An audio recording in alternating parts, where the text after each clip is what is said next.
Okay, good evening. Welcome to the Cabarrus County Board of Education business meeting for Monday, May 11th, 2026. I'm Rob Walter, the board chair, and I am going to call this meeting to order.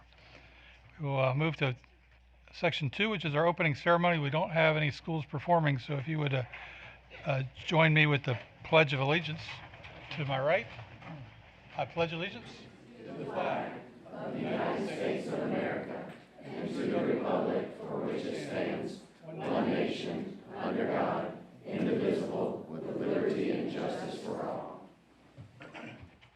and it looks like I'm already skipping. So 2.01 is our introductions and greetings. So I'll introduce my fellow colleagues here on the board dais. And on my left is our teacher of the year, Madison Little.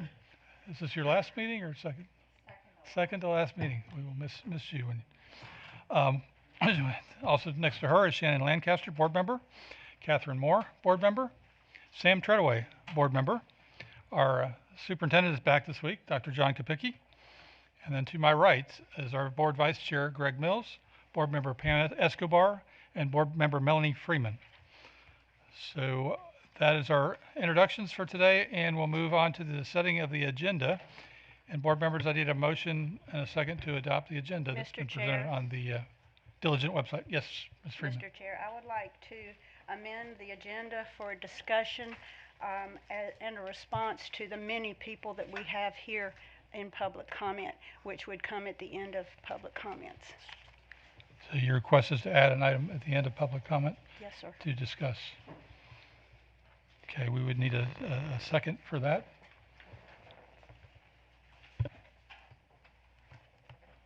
Okay, that did not receive a second. So we will again need a motion and a second to approve the agenda that was been presented on the Diligent website since last Thursday. So moved. Thank you, Mrs. Sam. Do I have a second for that one? Second. Thank you, Greg. Okay, so we have a motion and a second that the May 11th business meeting agenda be approved as it's been presented.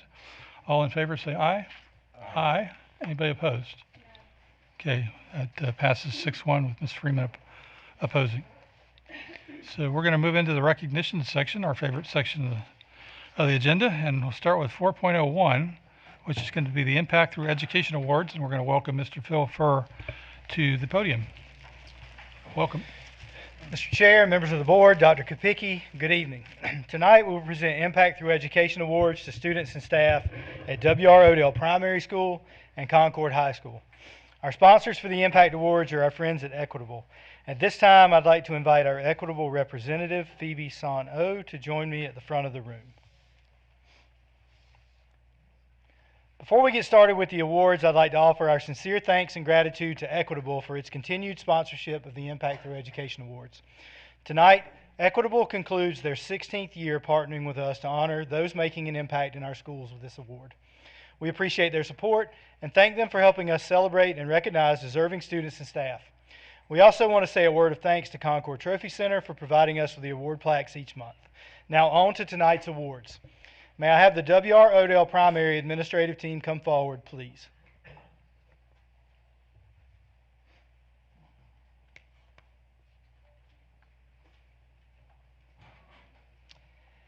Our first honoree from W.R. Odell is Joshua Chin. Joshua, please come forward with your family.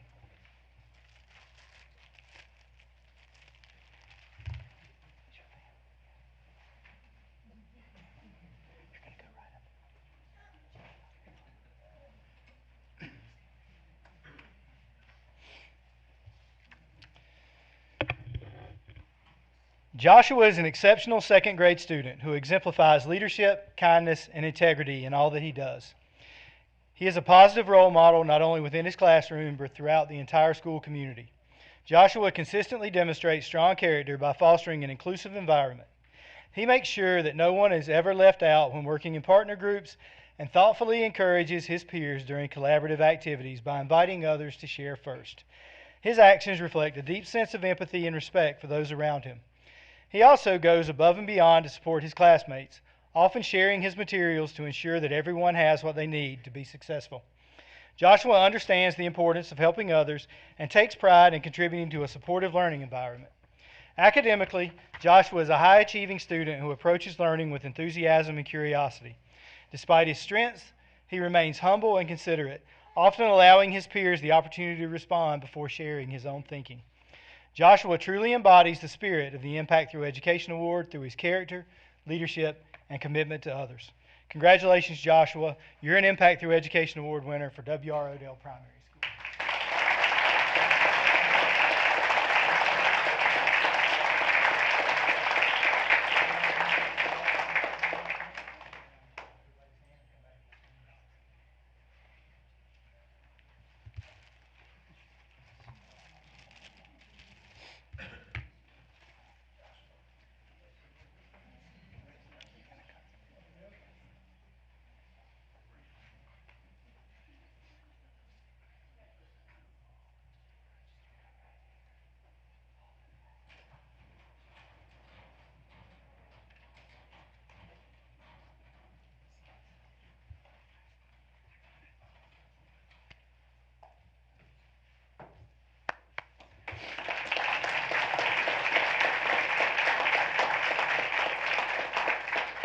Our next honoree from W.R. Odell is Sydney Reynolds. Sydney, please come forward with your family.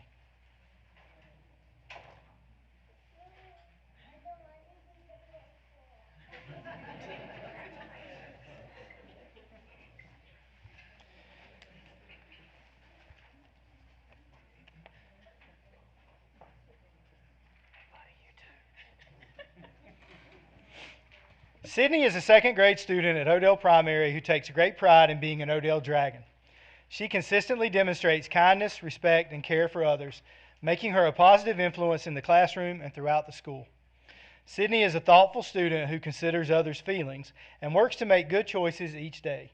She is a hardworking and motivated learner who approaches tasks with enthusiasm and persistence. Sydney is excited to be at school and shows a strong willingness to participate in all classroom activities, whether working independently, in small groups, or during whole group instruction. She actively engages in her learning and strives to improve her skills. Sydney is also a reliable and supportive friend who treats others with kindness and helps create a welcoming classroom environment. Her sense of humor adds joy to the classroom community and helps build positive relationships with her peers and teachers. Overall, Sydney's positive attitude, strong effort, and caring nature make her a valued member of the Odell Primary School community. Congratulations, Sydney. You're an Impact Through Education Award winner for W.R. Odell Primary School.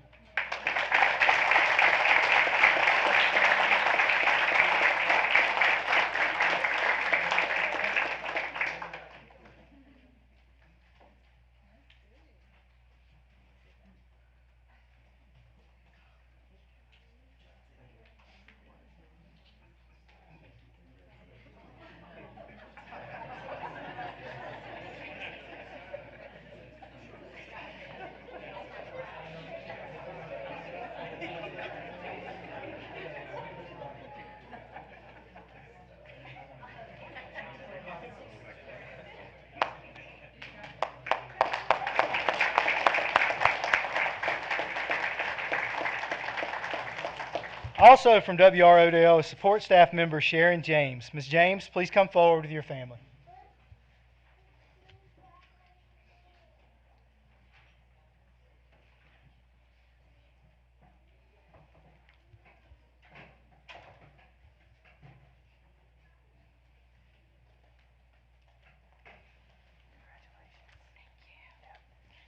You can just sit there right here.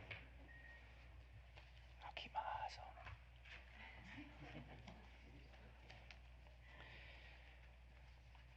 Sharon James is a highly valued and essential member of the Odell Primary front office team who consistently exceeds expectations in her daily work.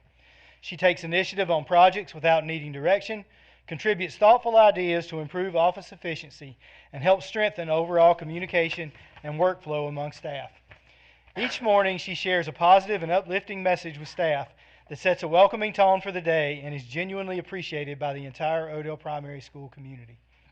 Sharon provides excellent support to parents in person, over the phone, and through email, ensuring they feel informed, heard, and supported at all times. She approaches every interaction with professionalism, patience, and care.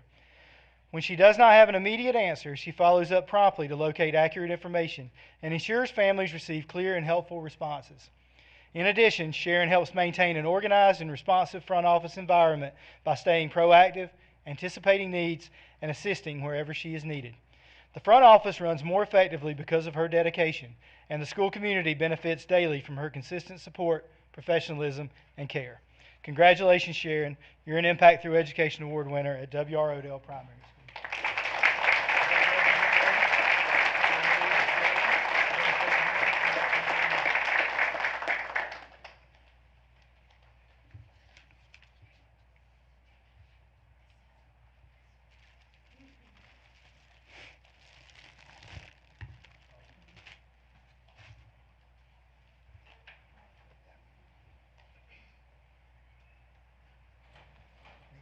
Mr. Martin's going to take your picture right there.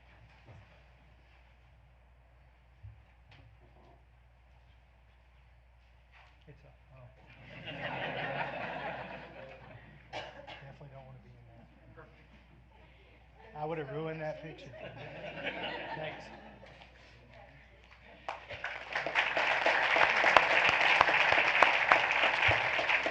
And finally, from W.R. Odell is teacher Lori Tong. Ms. Tong, please come forward with your family.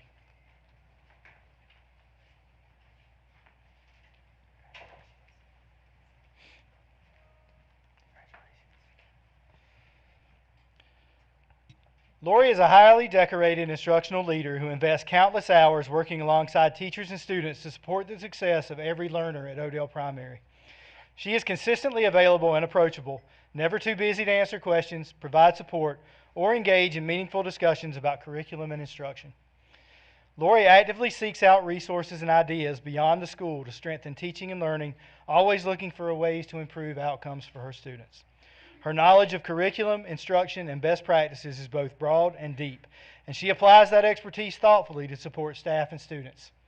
In addition, Lori provides office hours after school for any staff who need instructional support, offering dedicated time for coaching, collaboration, and problem solving. While she brings a high level of expertise to her role, she maintains a strong sense of approachability and collaboration that makes her a trusted partner for teachers. Her willingness to support, guide, and problem solve contributes significantly to the overall success of Odell Primary. Congratulations, Lori. You're an Impact Through Education Award winner for W.R. Odell Primary School.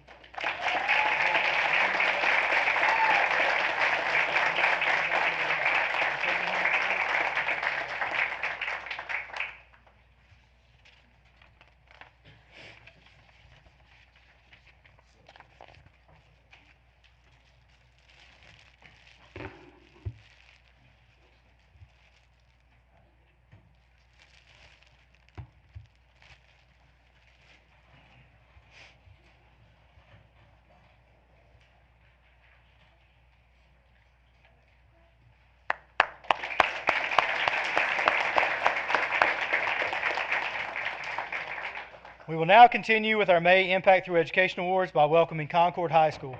May I have the Concord High administrative team come forward, please. Our first honoree from Concord High is Gabriella Claros. Gabby could not be here with us tonight due to the first round of the North Carolina High School Athletic Association soccer playoffs.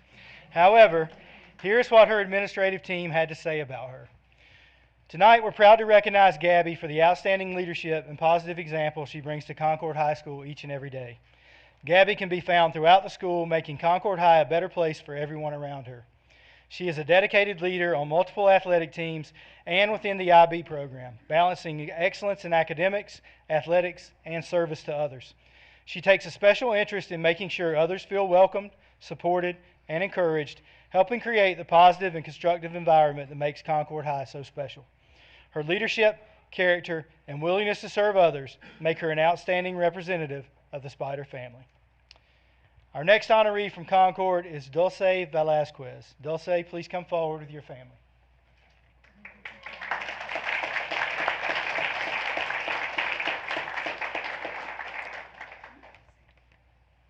Tonight, we're proud to recognize Dulce for the leadership, school spirit, and positive energy she brings to Concord High School every day.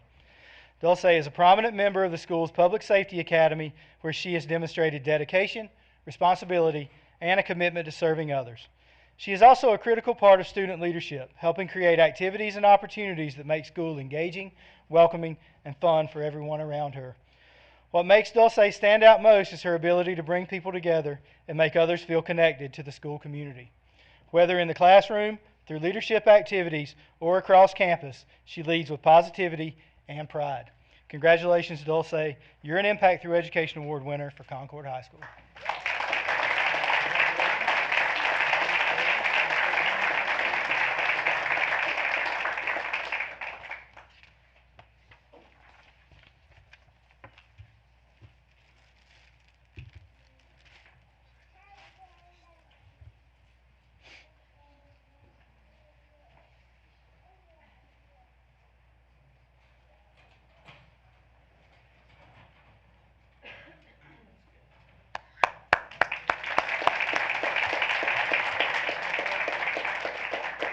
Next from Concord High is staff member Tony Lomertier.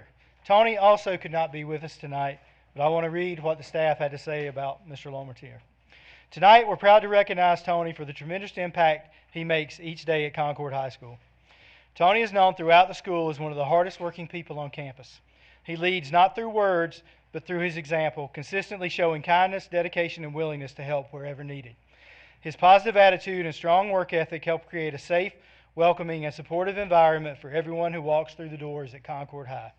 The staff truly adores Tony and deeply appreciates all that he does behind the scenes to support students, teachers, and the entire school community. His commitment and servant leadership make a difference every single day at Concord High. And finally, from Concord High is teacher William Taylor. Mr. Taylor, please come forward with your family.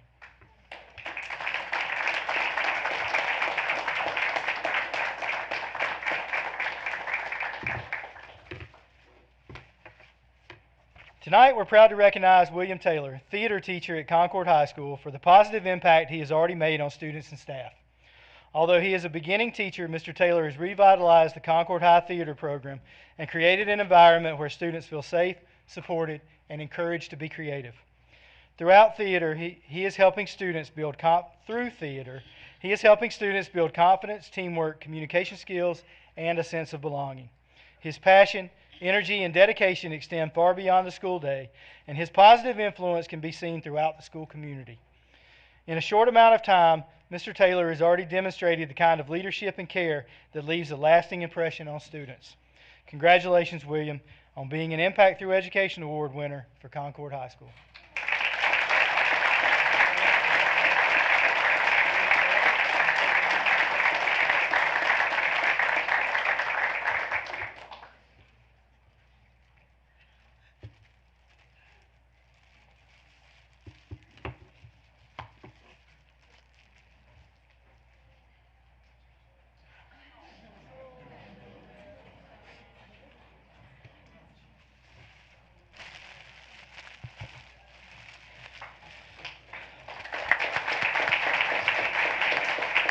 This concludes our Impact Awards presentations for the 2025-26 school year. Congratulations to all our recipients, and thanks again to our partners, Equitable, for your partnership. Thank you, Mr. Furr. We're going to move on to 4.02, which is our Hillbush Ford Teacher of the Month, and we're going to welcome Dr. Michael Williams to the podium.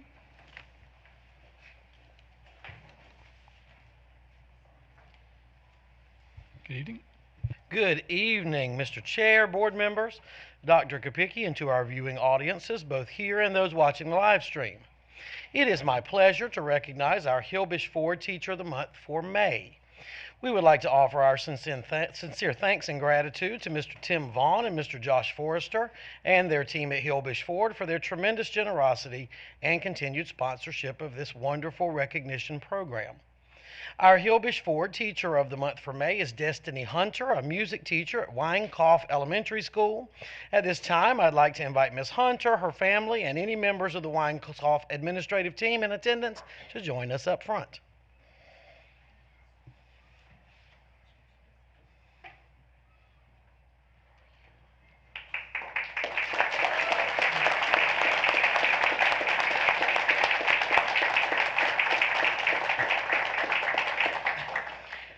Ms. Hunter, you were nominated by multiple parents for this award. Tonight, I will share one of those nominations. Parent wrote, I attended Miss Hunter's spring choral concert last month at Weinkauf, which featured 72 students in second grade. It was exceptional, and the comments from parents in the audience was noteworthy. The theme was singing through the school year, where each class sung a song that connected to the school with curriculum with creativity, movement, instruments, dual language, and stage presence. From beginning to end, the show was on another level. You could see that as an investment of training, articulation, and skill that had been applied. Ms. Hunter rewarded all the second graders with music medals at the end to commemorate their memorable moment and hard work. It was amazing to see the passion Ms. Hunter has for teaching music in a county where she grew up and now gives back to Cabarrus County School students. This nomination and award is well deserved. Ms. Hunter, thank you for the impact you have made to teach, engage, and inspire the students and families at Weinkauf Elementary School. Congratulations, you're this month's Hilbish Ford Teacher of the Month.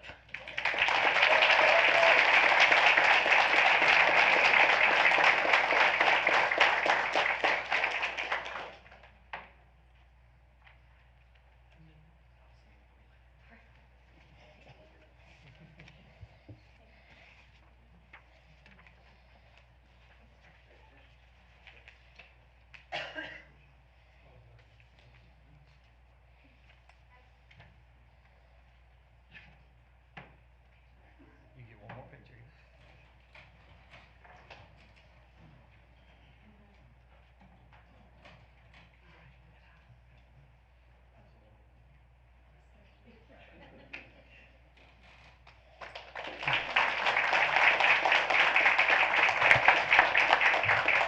Okay, thank you, Dr. Williams. We're going to move on to 4.03, which is our Everyday Hero Award winner. And we have Dr. Jonathan Bowers and Stephanie Allman to the podium. Welcome. Good evening, Mr. Chair, members of the board, Dr. Kapicki, and our public joining us. I would like to call Mrs. Audra Honeycutt to the front, please, with her guests.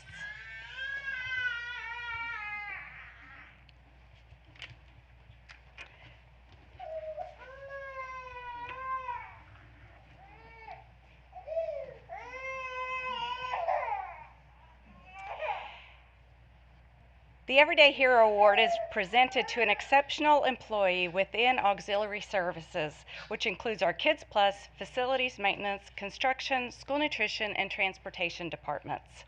Sponsored by Great Wolf Lodge, the Everyday Hero Award is intended to acknowledge the outstanding behind-the-scenes work of our auxiliary services professionals, which often goes unnoticed. Nominations are submitted by CCS employees, students, and parents, and one recipient is chosen each month. We would like to thank Great Wolf Lodge for their continued support of this recognition. This month, Auxiliary Services is proud to recognize Patriots Elementary School Cafeteria Manager Audra Honeycutt as our May Everyday Hero Award winner.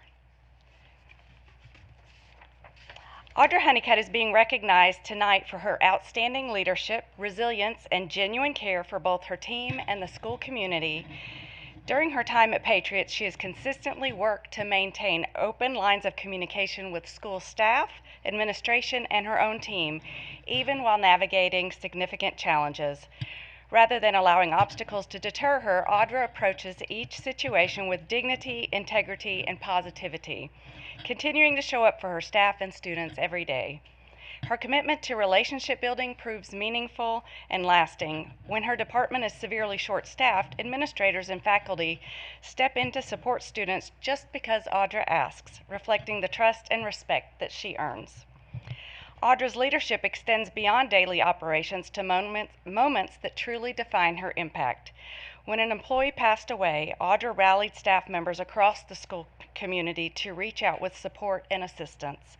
When another employee experienced an unimaginable personal loss, that individual was surrounded by care from both the S&P team and the broader Patriots family. Again, a testament to the culture Audra intentionally fosters. She also brings creativity and joy to the cafeteria, uniting her team around monthly themes and shared visions that students experience the moment they walk in. Through fun bulletin boards, staff costumes, and encouraging posters, Audra creates a cafe environment that is welcoming, safe, and deeply connected to students. Even as time passes, Audra continues to foster strong team unity and a positive, welcoming environment as reflected in her ongoing engagement and consistent excellence in kitchen operations, including strong health ratings. Above all, Audra's heart for feeding hungry minds, her tireless work ethic, and her calm, effective leadership in high-stress situations exemplify what it means to be an everyday hero. We are proud to recognize Patriots Elementary Cafeteria School Manager Audra Honeycutt as our May Everyday Hero Award winner. Congratulations, Audra.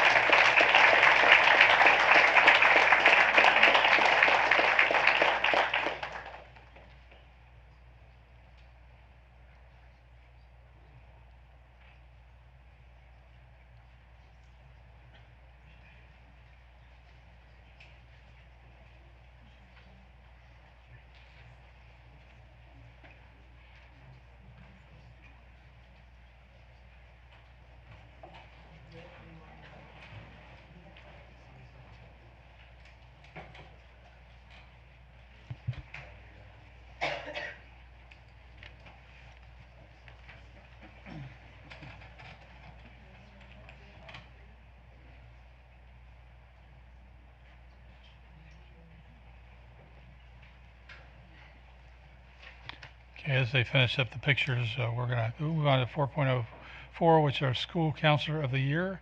And Miss Karen Holler, are you here? Oh, we're going to welcome you. Welcome to the podium.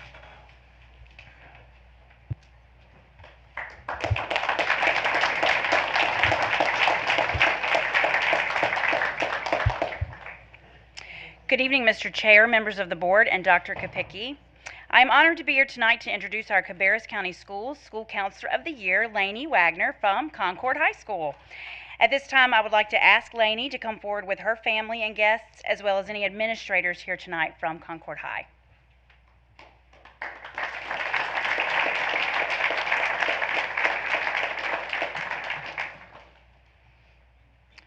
For the past 8 years, Lainey Wagner has been a dedicated school counselor for Cabarrus County Schools. She has served as a steadfast advocate for the school community of Concord High School, working intentionally to ensure that every student and every staff member feels supported, valued, and empowered to succeed. She is deeply committed to building meaningful relationships that promote trust, growth, and a strong sense of belonging within the school environment. Throughout her career, Lainey has also played an important role in advancing school initiatives that strengthen parent and community engagement, helping families feel connected and welcomed as partners in their child's education. Her colleagues frequently describe her as someone who excels in everything that she does. From guiding students through college and career planning to providing crisis support, mentoring and supervising new counselors, and actively contributing to both the school advisory board, counseling advisory board, and high school professional learning community, Lainey approaches her work with empathy, integrity, and an unwavering dedication to student success. She is equally committed to supporting students pursuing college, entering the workforce, or serving in the military, ensuring each student receives the same care and attention as they plan their future. Her influence reaches far beyond the counseling office, leaving a lasting impact on both students and staff. Those who have had the opportunity to work alongside her consistently express deep appreciation for her leadership and support, often noting that their work would not be possible without hers. Lainey's passion for serving students and her belief in their potential to make her truly deserving of this recognition. And it is my honor to recognize her here tonight and introduce her to you as the Cabarrus County Schools 25-26 School Counselor of the Year.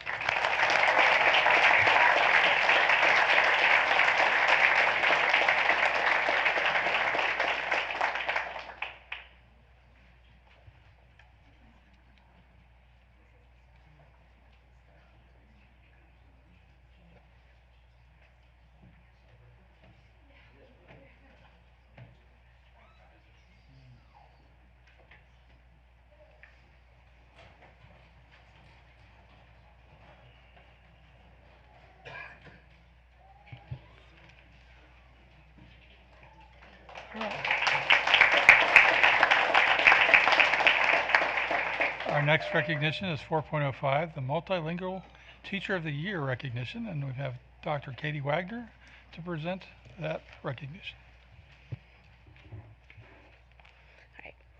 Good evening, Mr. Chair, members of the board, and Dr. Kapicki. It's a true honor to be here tonight to introduce Emily Francis, our ML Teacher of the Year from Concord High. At this time, I would like to ask Emily to come forward with her family and guests, as well as any administrators here tonight from Concord High School.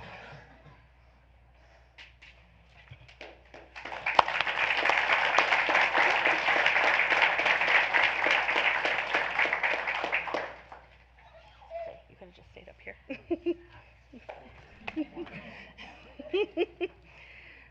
Mr. Hatchin's been very busy tonight. All right. Emily brings over 20 years of experience and an extraordinary commitment to her students, as well as everything else that she does. She's the kind of educator who builds authentic relationships with students, families, and colleagues. She creates a classroom where everyone feels respected, supported, and a true sense of belonging. She's a strong advocate for our multilingual learners, using her expertise in language acquisition to ensure students at all levels can access and succeed in rigorous grade level content. Through co-teaching, collaboration with content teachers, and support for beginning teachers, she strengthens instruction across the entire school. Her impact extends well beyond the classroom. Through initiatives like Noche de Café con Pan and her leadership of the Latino Student Union, Emily creates meaningful opportunities for family engagement and cultural connection, building trust and community. But what truly sets Emily apart is her ability to build both confidence and identity in her students. She ensures they are not only developing academic English, but also recognizing their strengths and seeing themselves as capable and successful. Her leadership reaches beyond her school as well, serving on advisory boards and contributing to the broader field of multilingual education. She is also a recognized thought leader and author, amplifying the voices of multilingual learners. Emily represents the very best of what it means to serve multilingual learners, with expertise, leadership, heart, and purpose. It is an honor to recognize her as our 25-26 Cabarrus County Schools Multilingual Learner Teacher of the Year.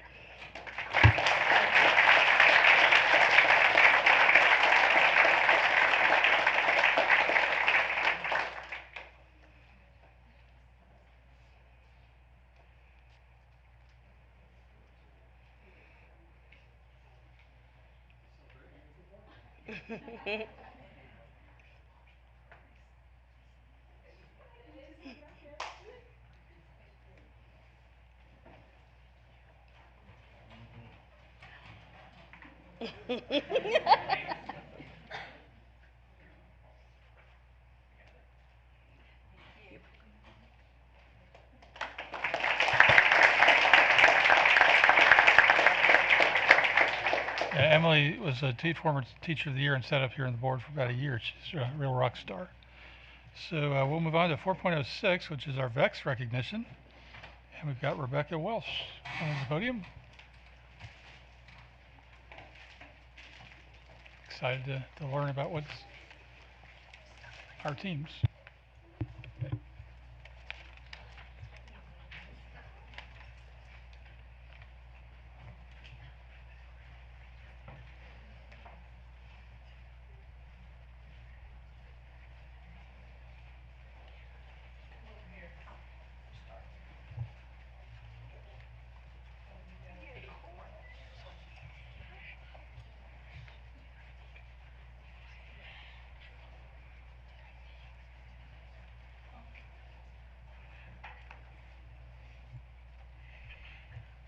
Good evening, Mr. Walter, Dr. Kapicki, and members of the board.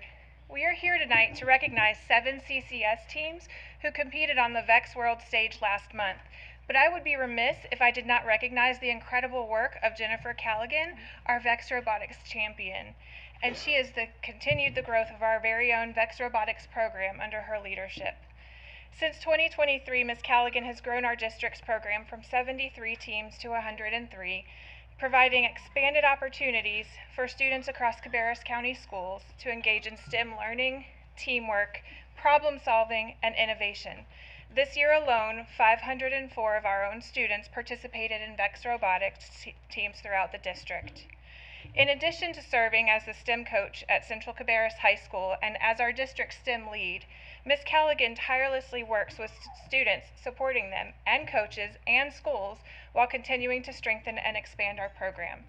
Through her collaboration with the Robotics Education and Competition Foundation, Cabarrus County Schools became one of only 2 districts in the entire nation selected to pilot a conference model for the competition season.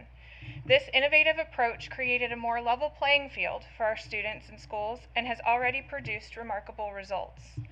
This year, 7 of our teams qualified for the VEX Robotics World Championship in St. Louis. This is a significant increase from 1 or 2 teams that we have sent traditionally. Ms. Callaghan's leadership, vision, and dedication continue to create exceptional opportunities for students throughout our district, and we are grateful for the impact she makes every day. Please join me in recognizing Ms. Callaghan in addition to our teams and thanking her for her outstanding service and commitment to STEM education in Cabarrus County Schools. Oh.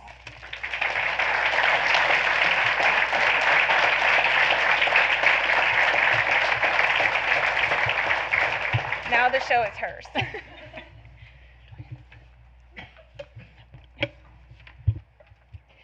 Good evening, Dr. Kopicki, Mr.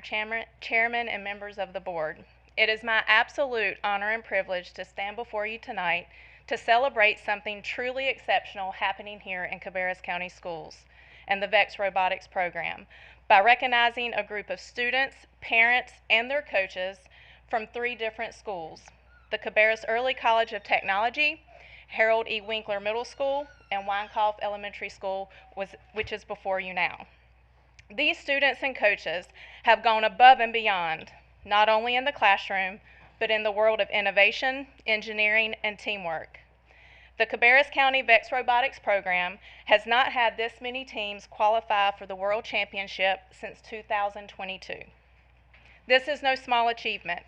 These CCS teams earned their place on one of the biggest stages of STEM education in the world. Over the course of 2 weeks, these students, along with teams from 56 countries across the globe, competed in St. Louis, Missouri. They met and competed with teams from Hong Kong, China, Germany, India, the UK, and of course the US, just to name a few. Across 8 months of dedication, problem solving, long after school hours, and a whole lot of trial and error, they built more than just a robot. They built teams grounded in perseverance, passion, and collaboration. To the students, you've shown what's possible when talent meets hard work. You are the pioneers, you are the leaders, and you are a shining example of what Cabarrus County Schools stands for. To our coaches, thank you for your unwavering guidance and support and your continued dedication to your students in the VEX Robotics program. And to the families, your encouragement behind the scenes has been a huge part of this success. On behalf of the entire Cabarrus County VEX Robotics program, please join me in congratulating the following teams for qualifying to compete in the 2026 VEX Robotics World Championship. From Weinkauf Elementary, led by coaches Susan Frazier, Stephanie Newbrough, and Laura Whitley. Students, when I call your name, if you'll just please step forward. From Team 37500B, the Galaxy Grinders, we have Aries Herrick, Kai Jones, Isabella Smith, and Sam Tran. From Team 37500C, the Tech Titans, we have Truman Hermanson, Quinn Holston, Mateo Martinez, and Madison Schmidt.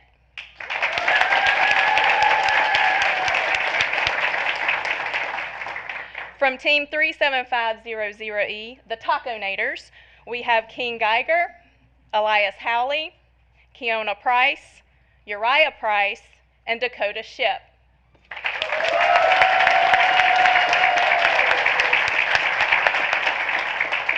We are so very proud of all of you.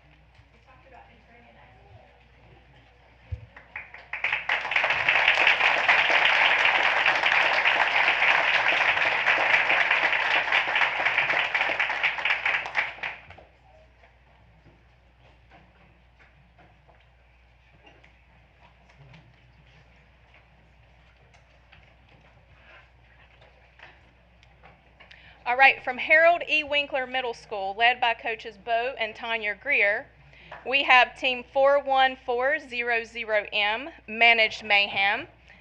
We have Shrista Kantaguri, Samvita Guramurthy,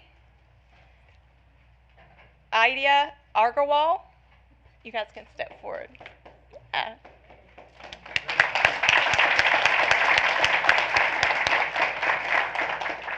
From Team 41400R, the Robotics, we have Porter Roberts, David Lambert, Griffin St. Louis, and Michael Ite.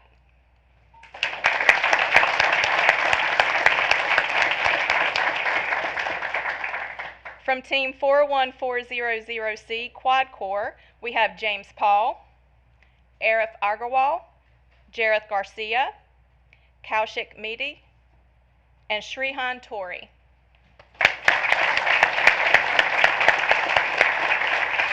Great job.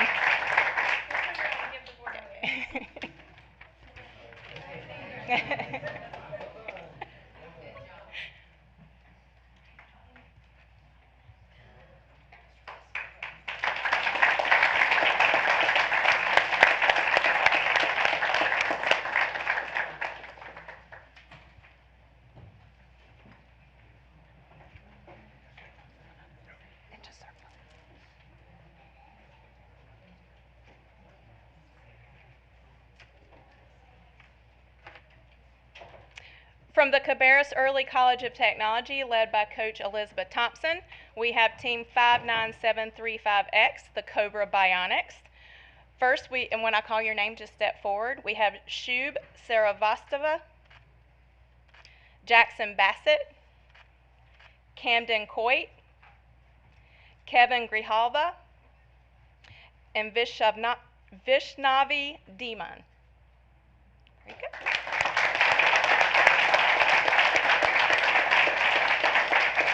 Congratulations.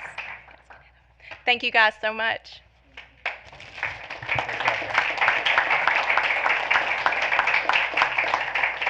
It's impressive to have that many teams recognized on the world stage with our VEX program.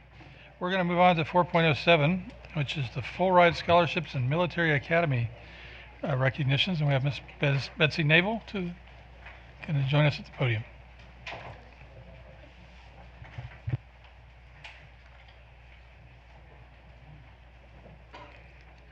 Did they leave this on? No. Hello?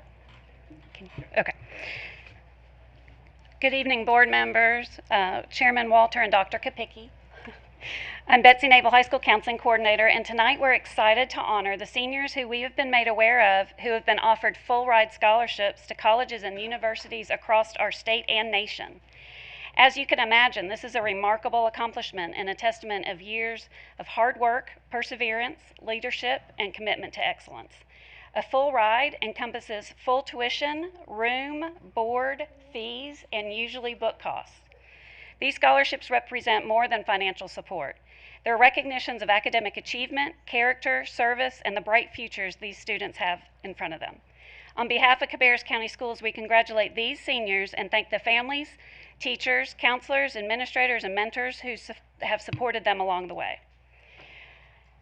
At this time, I'd like to recognize our students who were able to be here, and as I say your name, please step forward. From Cabarrus Health Sciences Institute, we actually have two students who were not able to be with us tonight. Jalen Nicholson has earned the prestigious Salem College Scholar Full Ride Scholarship. This highly competitive award reflects not only outstanding academic achievement, but also leadership, character, and dedication to the community. Also from Cabarrus Health Science Institute is Sammy Afane, who won the prestigious North Carolina Gateway to Wake Forest University Scholarship. This opportunity reflects Sammy's outstanding academic achievement, hard work, and dedication both inside and outside the classroom. We have one more who's not here tonight. I promise I'm getting to you guys. We're proud to recognize from Cabarrus Kannapolis Early College, Aaliyah Haynes, who received the prestigious Goodnight Scholars Award at North Carolina State University. This highly competitive scholarship supports outstanding students pursuing studies in STEM and STEM education fields. So we are very excited to congratulate Aaliyah on this. Also from the early college, we are pleased to recognize Jace Renshaw for being offered the Presidential Scholarship for Utah State University. This prestigious scholarship is awarded to students who have demonstrated exceptional academic achievement, leadership, and dedication throughout their high school years. Receiving this honor reflects hard work, perseverance, and the bright potential for future success. While Jace was awarded this full-ride scholarship, he will actually be attending UNC Chapel Hill in the fall. And I don't think we've shared this with you, Jace, but you also received the State Employees Credit Union People Helping People Scholarship. So, surprise. Congratulations, Jace, on both of these accomplishments.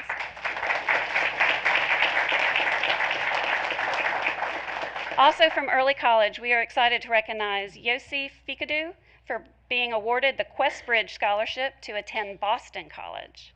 This highly competitive scholarship connects outstanding students with leading colleges and universities across the nation and recognizes exceptional academic achievement, leadership, and perseverance. Congratulations.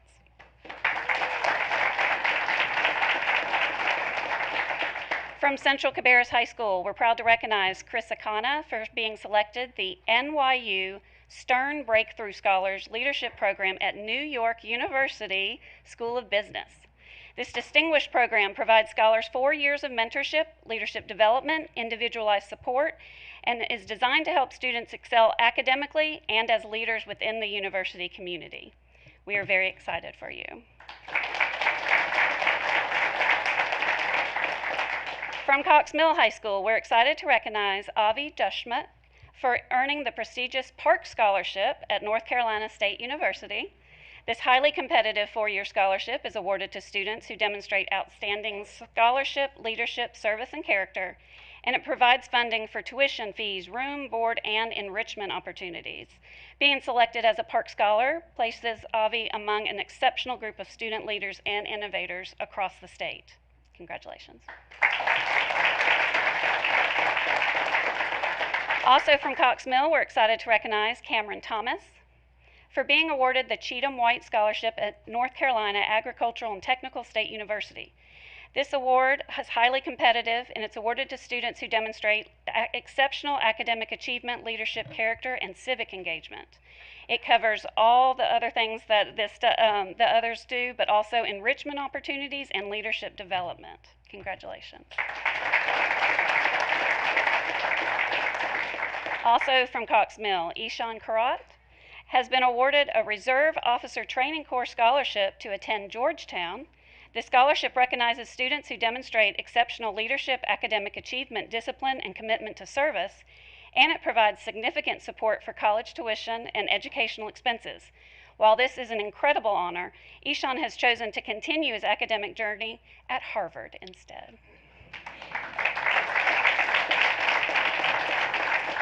We're excited to celebrate your accomplishments.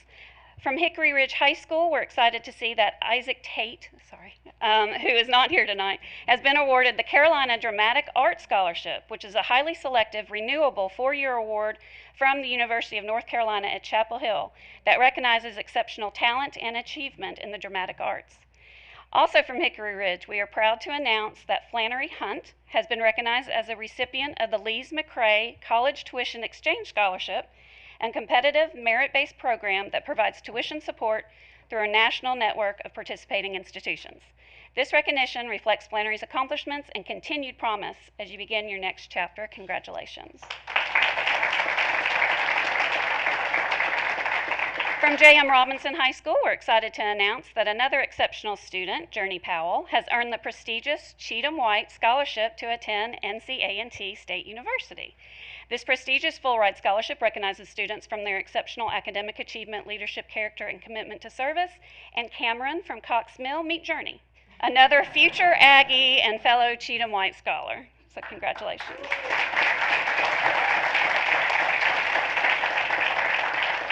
From West Cabarrus High School, Everett Michalski could not be here tonight, but he has received the Levine Scholars at UNC Charlotte.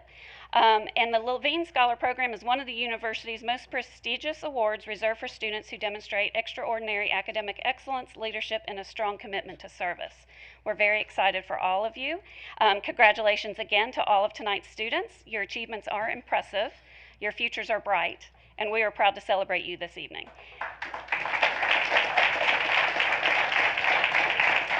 Are we shaking or waving?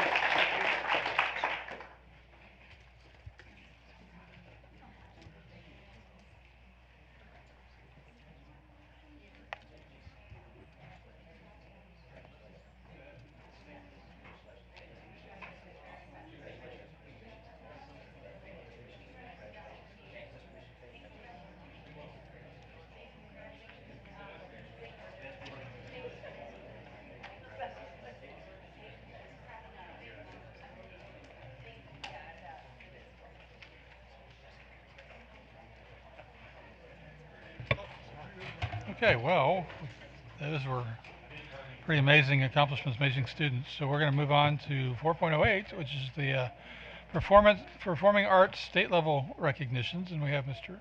Bart Hilbert at the podium. Good evening.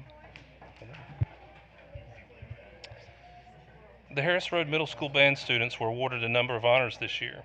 The 6th grade band, represented tonight by Chloe Elshashans and Jordan Davis, received a superior rating in grade 1 music at the 2026 North Carolina Music Performance Assessment in March. The 7th grade band, represented tonight by Rianne Kedia and Arna Valabaju, received a superior rating in grade 2 music at MPA, while the 8th grade band, represented tonight by Connor Parrish, received a superior rating in grade 3 music. Additionally, Saketh Chapila auditioned and was selected for the 2026 North Carolina All-State Middle School Band. The Harris Road Middle School Band is under the direction of Ms. Leah Pfeiffer and Ms. Brianna Hobbs. Congratulations to these students and teachers.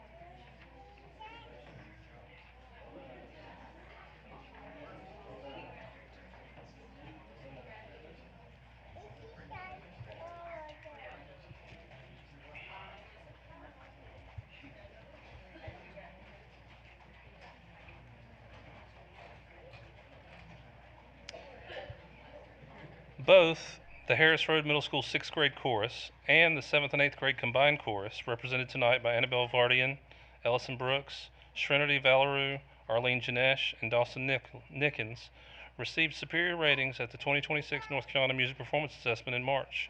Additionally, Shiv Ganju auditioned and was selected for the 2025 North Carolina Honors Chorus held this past November. The director of the Harris Road Middle School Choral Program is Ms. Rachel Giuliano. Congratulations to these students and their teacher.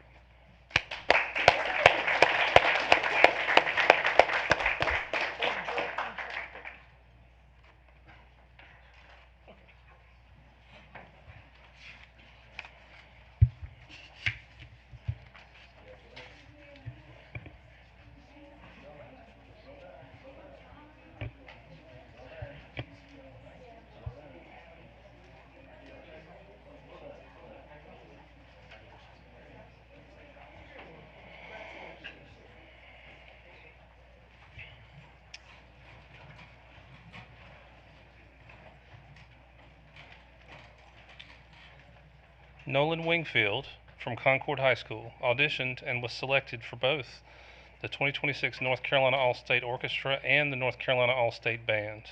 The Concord High School Band program is under the direction of Mr. Ed Harper. Congratulations to Nolan and Mr. Harper for these outstanding accomplishments.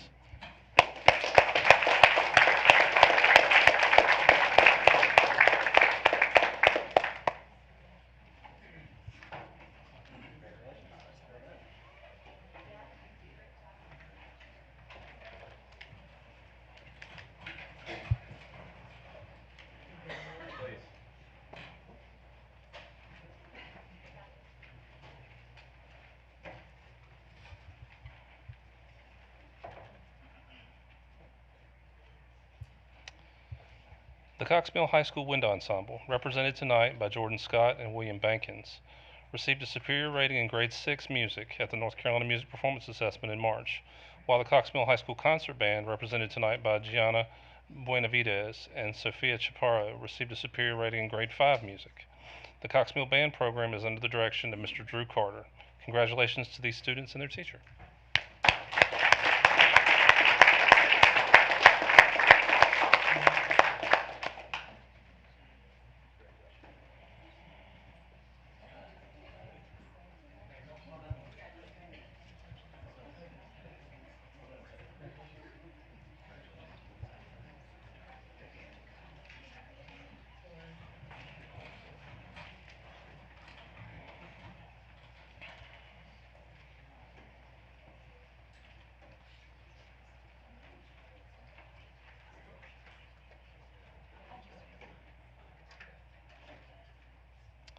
The West Cabarrus High School Wind Ensemble, represented tonight by Reagan Vickers, Gabriel Bravo, and Aletu Chogli, received a superior rating in grade 4-5 music at the 2026 North Carolina Music Performance Assessment in March.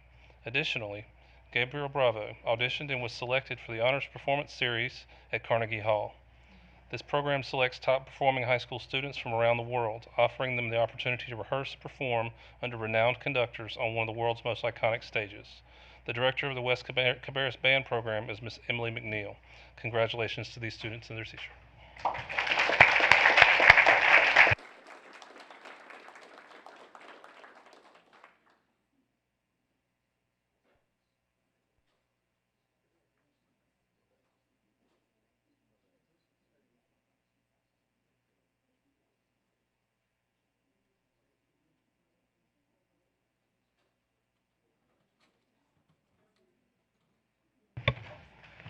Okay, that comes to the end of our recognitions portion of the meeting. We're going to move on to section 5, which is the approval of minutes. And board members, we have the minutes from last month and March 30th, April 6th, and April 13th. You've had an opportunity to review those. If there's no changes to those, I would like a motion and a second to approve the minutes as presented. So moved. Second. Okay, thank you, Sam. Thank you, Pam. All right, we have a motion and a second. Any further discussion? Okay, let's vote on the minutes. All in favor of approving those minutes from March 30th, April 6th, and April 13th, please say aye. Aye. Okay, the minutes have been approved. Moving on to section 6, which is chair and board chair comments. I'll try to keep mine fairly brief, but I do want to recognize as we approach the end of the school year, I'd like to thank our teachers, our staff, administrators, students, and families for the tremendous work that has been taking place all across Cabarrus County Schools. This is a time of year that reminds us how much our schools have accomplished each and every day, and we are grateful for everyone who contributes to that success. So 2 items I wanted to cover would be first our budget discussions with the county. So I'd like to briefly address the current budget discussions with the county. At this point, we have not had a full discussion with the county commissioners regarding our budget request since that item was removed from the commissioner's agenda last month. Our responsibility as a board is to present the operational capital needs of the school district, while the commissioners ultimately determine what our local funding levels will be. As everyone understands, costs continue to rise significantly. Many of our non-discretionary, we don't have control over expenses, are increasing faster than the county's target growth rate. Last week, our staff presented us with what it might take to meet that 4.5% level. The county has said that they're willing to support, and the impacts of those would be substantial because of those additional rising costs. Throughout this process, the school system has responded to requests for information and worked in good faith to provide transparency regarding our budget. Reasonable people can disagree on priorities and funding levels, but I believe these conversations are most productive when they are based on facts, context, and shared commitment to serving our students and taxpayers. At the end of the day, all of us, our school board members, our county commissioners, staff, and community want a strong school system and successful future for our students. So again, I've said this before, but I want to remind everybody, budget discussions are best resolved through direct conversations and collaboration, and not through social media exchanges or public speculation. And the other item here is our bathroom policy discussion. So just a summary of that is really, I want to address that, to be clear, this board has not voted on any bathroom policy for Cabarrus County Schools. There was a Parents' Bill of Rights that was related to overnight trips, and those policies have been approved by this board unanimously. So in the absence of a policy, our staff and superintendent are expected to follow the current law and with legal guidance. Any future policy changes would occur through the board's normal public process, which gives opportunities for review and public input before any action is taken. So I want to emphasize there's no need to vilify our students, our families, our staff members, or community members with this issue. We can respectfully disagree while still treating one another with some dignity. Our board has received no information indicating a safety issue related to this current situation. But we also recognize that it does involve student privacy concerns. There are legal considerations and potential financial liability for our local taxpayers. Many school districts across North Carolina are facing the same legal landscape. There are ongoing court cases that could provide additional clarity in the near future when the Supreme Court rules on them. Because of that, we believe it is important that we approach this issue carefully, thoughtfully, and responsibility. And that's why a lot of you are here to share your thoughts on this. As elected officials, our responsibility is to listen to you, ask questions, understand the implications of our decisions, and act in the best interest of students. And then lastly, I just wanted to thank the Cabarrus County Sports Hall of Fame. They had their Walk of Fame opening this past weekend, and we were invited to that. I think Pam and I attended. It's really quite impressive. So the next time you are at the Cabarrus Arena, you will see, I think it's almost 100 athletes that have been recognized from Cabarrus County, and more to come. But the other neat thing that they are doing new, they're offering scholarships to students. So keep an eye out for that. So with that, I will pass it on to Dr. Kopicki for the superintendent comments. Thank you, Mr. Walter. Good evening. As we move into the final full week of the school year, our students, staff are preparing for the end of grade tests, end of course exams, final exams, and graduation. This time of year always brings a mixture of excitement, reflection, and anticipation. To all of our students across Cabarrus County Schools, we want you to know how proud we are of the hard work, determination, and growth you have shown throughout the school year. Whether you are taking an ELG, an EOC, or a final exam, remember that these moments do not define you. They are simply opportunities to demonstrate what you have learned and how far you have come. So please take a deep breath, do your best, and know that we are cheering you on every step of the way. To our teachers, school leaders, support staff, and families, thank you. Thank you for the countless hours you have invested in supporting our students throughout this school year. Your encouragement, patience, and belief in our children make all the difference.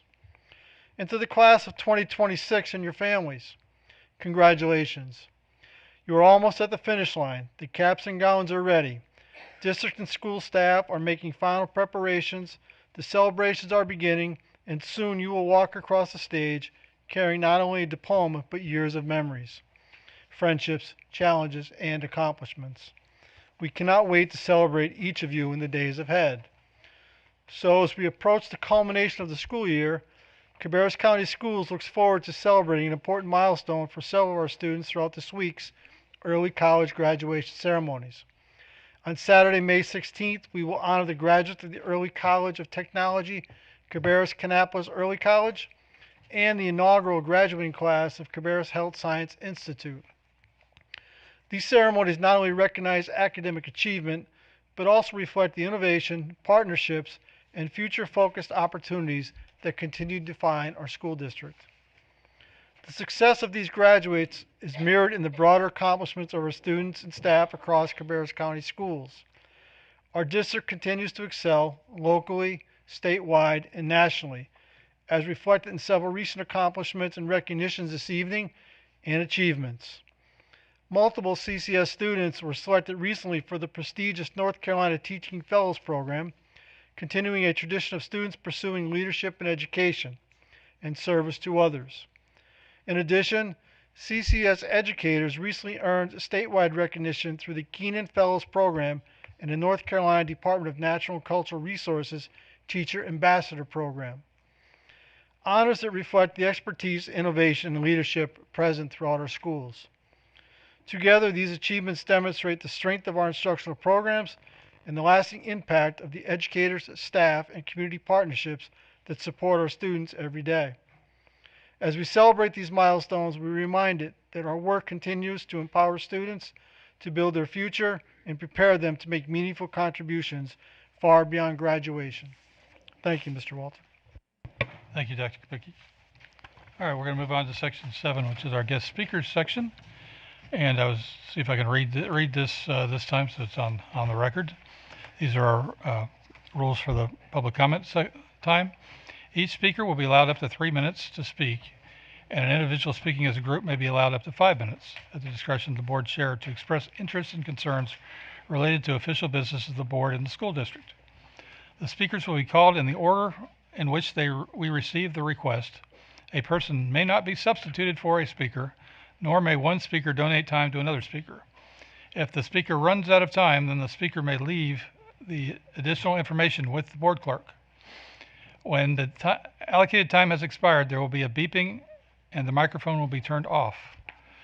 Statements reasonably perceived to be disruptive or imminently threatening to the orderly operation of the meeting shall not be permitted.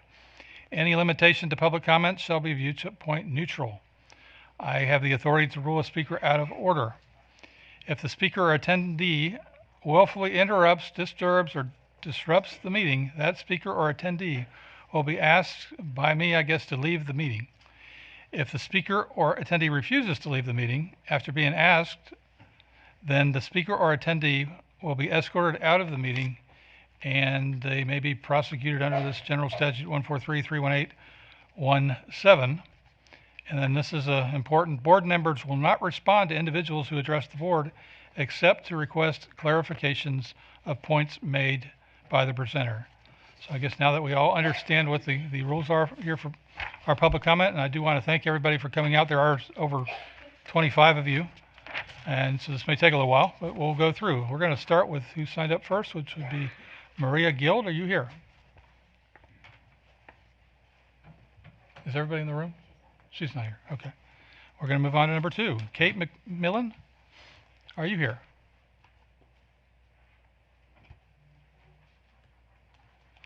Is everybody in the room? Okay. Moving on to number 3. Orlando Jacobs, are you here? Okay, welcome. Could you come forward to the podium? You have 3 minutes, sir.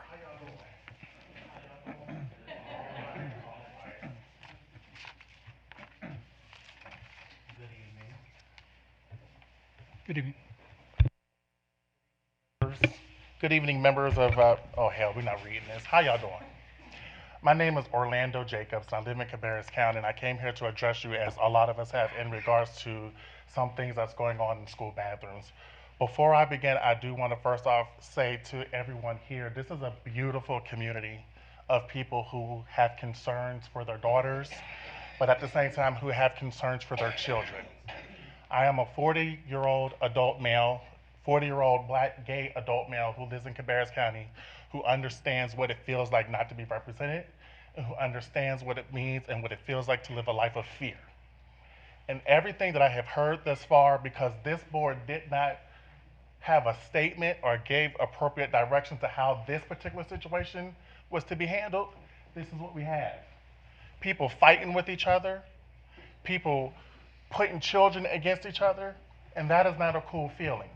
Now, I'm not sure where the miscommunication went through, but we are talking about children using bathrooms, a urinal. We watched on social media where adults attacked children verbally.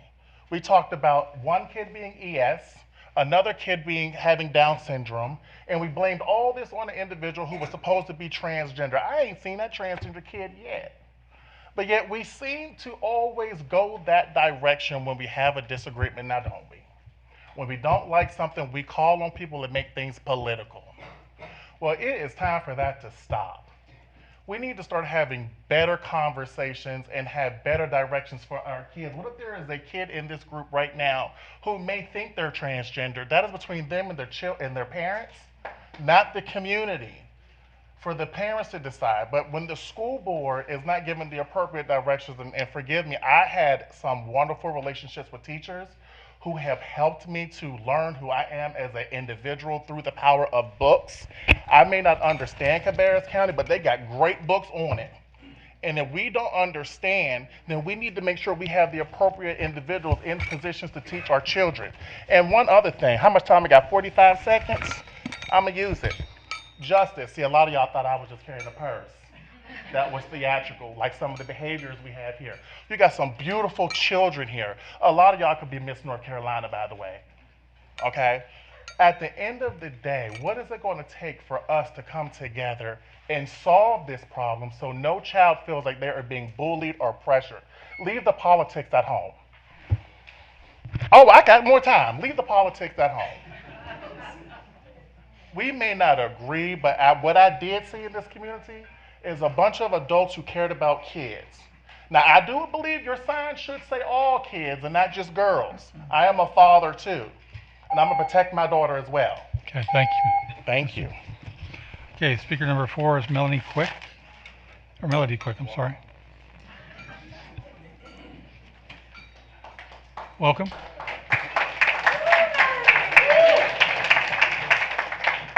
I don't know how I follow that, and I will read mine because I'm scared to death. So, good evening, members of the board, Dr. Kopicki and the cabinet members. Thank you for your opportunity to speak as a VEX coach. And I am concerned about the funding for VEX. But I'm here also to tell you a story. During the conference finals last year, our one team from Mount Pleasant Middle School found me and explained that they had a serious problem with their last alliance or competition because their controller wasn't working. And I reminded them that we had extras, however, it was determined that they were not connecting to their robot. So, in true VEX coach fashion that we have to do, I looked at them and stated, figure it out. You see, as a VEX coach, when students are posed with a challenge, they're tasked with finding the solution. The team walked away, disappointed that they possibly not be able to participate in their last alliance. But one small voice looked at me and said, Mrs. Quick, are we allowed to ask another team to borrow their controller? I looked at him and said, good problem solving, do what you need to do. Well, my student went to another team that didn't have to compete for the next few alliances and borrowed their controller. They were happy to help them. After all, we at VEX competitions are working for the same goal, just like we do at the school. You have been provided with a challenge. The Board of Commissioners are telling you that Cabarrus County doesn't have the funds and you need to figure it out. On Thursday, a couple of weeks ago, we were provided with a flyer to list the possible cuts to the budget for the purpose of transparency. It was not. It was political. It was to rile up the parents, teachers, and community members to complain and get angry about the items that were being cut. It was strategic. It was not communication. It was emotionally driven. Programs that parents and students are passionate about are on that list. And due to this purpose, it bothered me enough to be standing here today. You didn't get your 8.43% that you wanted and may be disappointed, so what can you do? First and foremost, after seeing information that's been posted about the budget, I pray someone on this board did their due diligence in closed session to check the numbers and that we weren't over-requesting funds. Other possible solutions to the problem could be to petition businesses, write grants, or fundraising.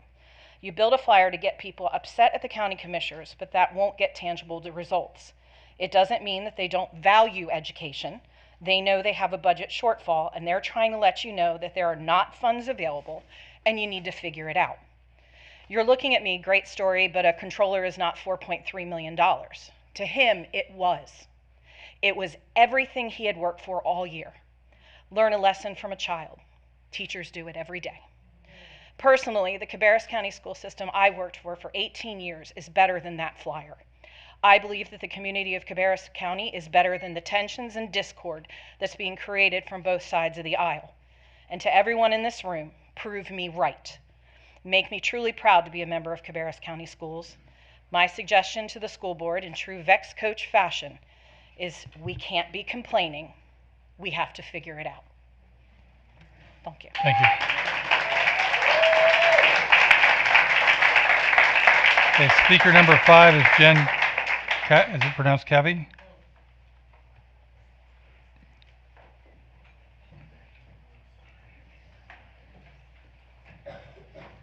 Good evening. My name is Jennifer Keevy. I grew up in Mount Pleasant, born and raised, class of 1999. Being that my dad is a Southern Baptist pastor here locally, I grew up in the church. I served as a youth minister, a missionary, and the Bible Club president for Mount Pleasant High School. I went on to achieve a bachelor's degree and a master's degree in biblical studies and theology. And I did this because I actually know what it is to have a relationship and not try to impose that onto other people and to use it as policy against other people. Now, most recently, I'm a breast cancer survivor, and I only say all of that to say this because I know with my next statement, the majority of the people here will invalidate my existence and that I am a part of the transgender community. Trans kids exist. There's a simple truth grounded in human experience, science, and data, not ideology. They are our neighbors, our classmates, and members of our family. Their lives deserve acknowledgement, compassion, and dignity. As parents, grandparents, faith leaders, concerned citizens, and allies, we stand together because our trans youth are under attack. Across this county and across the country, politicians are trying to erase and deny them basic dignity and care that they need to strive to survive and thrive. We even have a sitting county commissioner who likes to diagnose his constituents with having mental illness. Well, I did not know Mr. Pittman had a doctorate in biology, but I would encourage him to come and let me know that because I promise you I don't. I am a mother, I am a wife, I am a grandmother. I am more than what the label that is put on me by the people in this room. And so I say to Mr. Pittman and to every adult in this room, to the parents, enough is enough. Stop bullying trans kids. Trans kids are not a political pawn. When a child expresses their truth about their gender, it takes courage, and our jobs as adults is to listen with compassion, support, and protect them. I also stand before you not only a member of this community, but as someone who was shaped by Scripture. The Bible teaches that the God love is unwavering and unconditional. It celebrates the beautiful diversity of His creation. Every single person is fearfully and wonderfully made. That includes trans kids. God did not ever specify anything against the transgender community. Instead, He taught us to love thy neighbor as ourselves, not thy cisgendered white Christian neighbor, but all. To the trans kids, if you're here, if you're listening, I want to stand here before you and let you know that you're seen and that you're loved. I don't care if you're out or in. There's a community here that will stand and fight for you. We have been in this fight a long time. And as much as you want to erase Thank you. us, Thank we're you. not going anywhere. All right, next speaker is Joanna Lofus. And I apologize if I pronounced that wrong.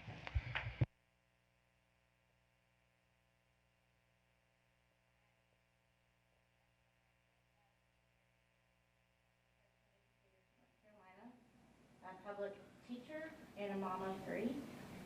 My oldest daughter graduated from J. Robinson High School last year. I have twins that are in J. Robinson High School now, and they are heavily involved in school activities throughout their school and sports. And before I say anything, I want to recognize the incredible teachers and coaches and administrators at J. Robinson High School.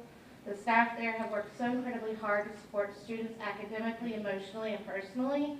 My daughters have been surrounded by educators and coaches who genuinely care about kids, all kids, and as a parent, I am grateful for the environment that has helped create. Over the past several days, there has been significant attention on a few isolated incidents with growing concern and conversation about what this means for the safety of their schools.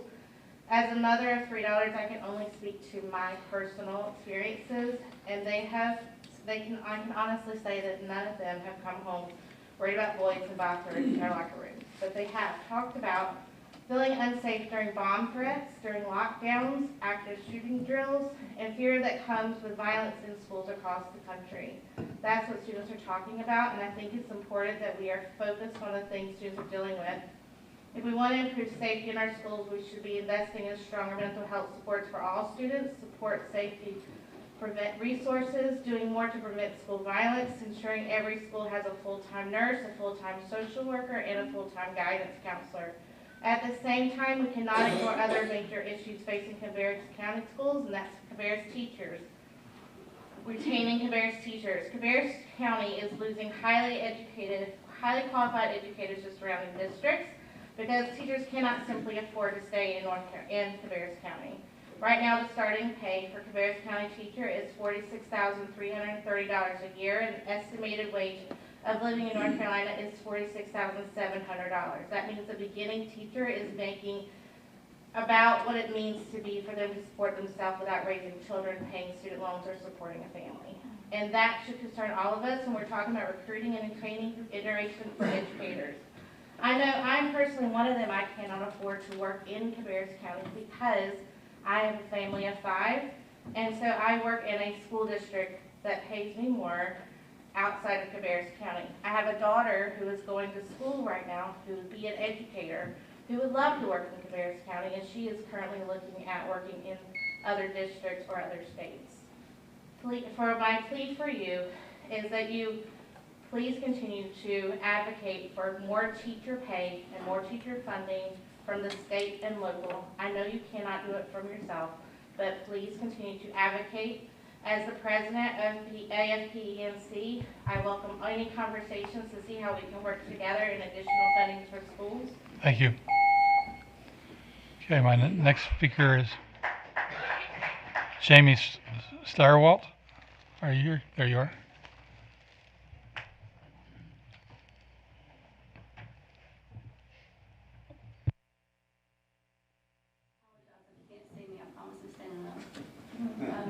My name is Jamie. Ma'am, turn on the microphone to the phone.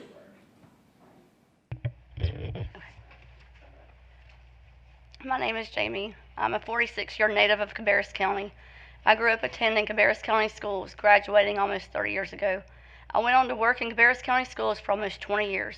This topic of gender equality in reference to using the same restroom and locker room doesn't settle well with my spirit.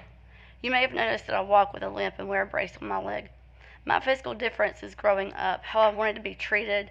I never expected other people to settle for what I wanted or what I thought I needed. It was what it was. I wanted to fit in. Definitely did. And let me just say, when you accept someone versus condoning them, there's two different things. The identity you give yourself versus the identity that others give you. I'm a mother, I'm a wife, I'm a teacher, I'm a Christian. What you think and feel are internal. The way you're talked to and treated is one thing, but when you look at physical traits, it's different. Growing up in school, in this school system, I was always laughed at, pointed at, teased, made fun of. So if anyone knows what it's like to want to physically fit in, I do. But you can't expect everyone to accept your differences and change what they do when it comes to sharing a space that's meant to protect your privacy based on physical traits. For example, I wanted to be a cheerleader growing up in school. I couldn't do that. I knew that. But it would be like me going to the cheerleading coach and say, hey, I want to do this, and then expecting the cheerleading coach to say, oh, well, girls, here's what we're going to do, and if you can't do it, I'm sorry, but this is what we have to do to accommodate her. I never expected that. Same thing with students. I teach first grade. Just this morning, I had a student come to me wanting to ask the student across from her to stop talking because it was distracting her. She had asked and he wouldn't listen. He was working with a partner. He wasn't in the seat that physically belonged to him. If I told her to either deal with it or move away from the seat that physically belonged to her, that wouldn't have been right. This is the same principle. This isn't about gender versus another when it comes to right, wrong, feelings, etc. This is about what's physically there, not there. It's black and white, just like a chessboard. There's no gray area. We need to checkmate this now. You also need to consider the safety of every student. These young men and women that are willing to stand up and start standing up for their right to privacy. I know what I've taught my daughter to do, and there's going to be a bigger issue. I would like for my daughter to remain innocent, and it's the same for every male and female. Thank you.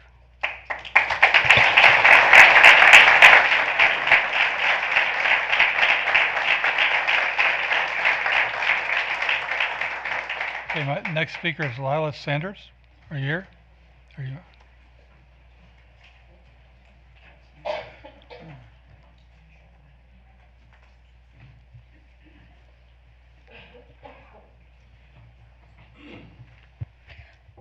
My name is Lila Sanders, and I'm a 9th grader at Mount Pleasant High School. I am here to speak about my concerns with the bathroom policy in our county. There have been biological males going to female bathrooms, which raises serious concerns for me and many other students.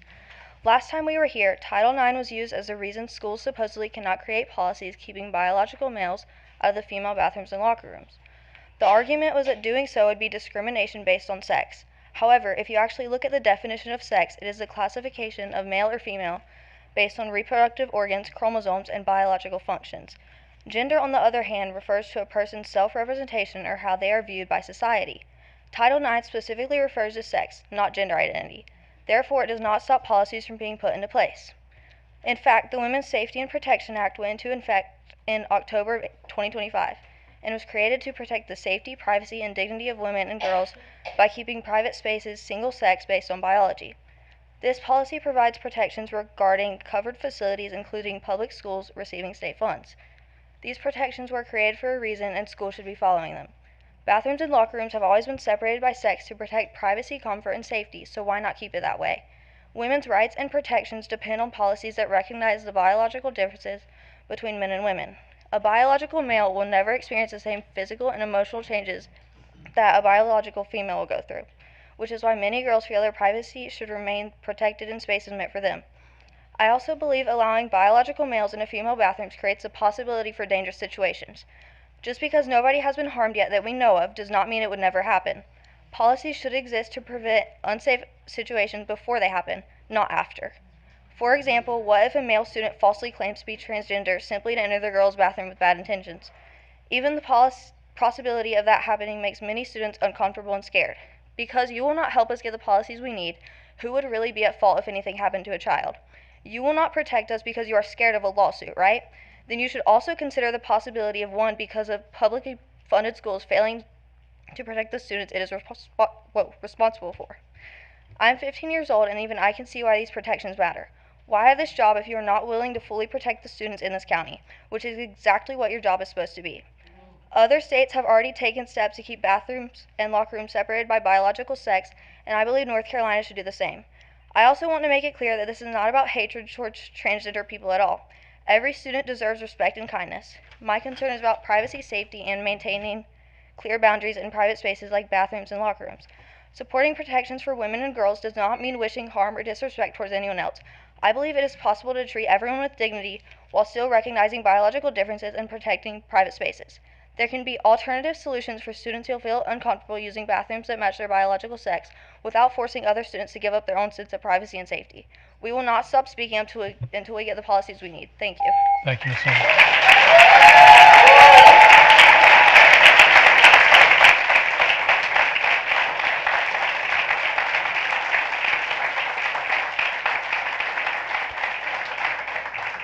Okay, speaker number 9 is Brandon Matthews.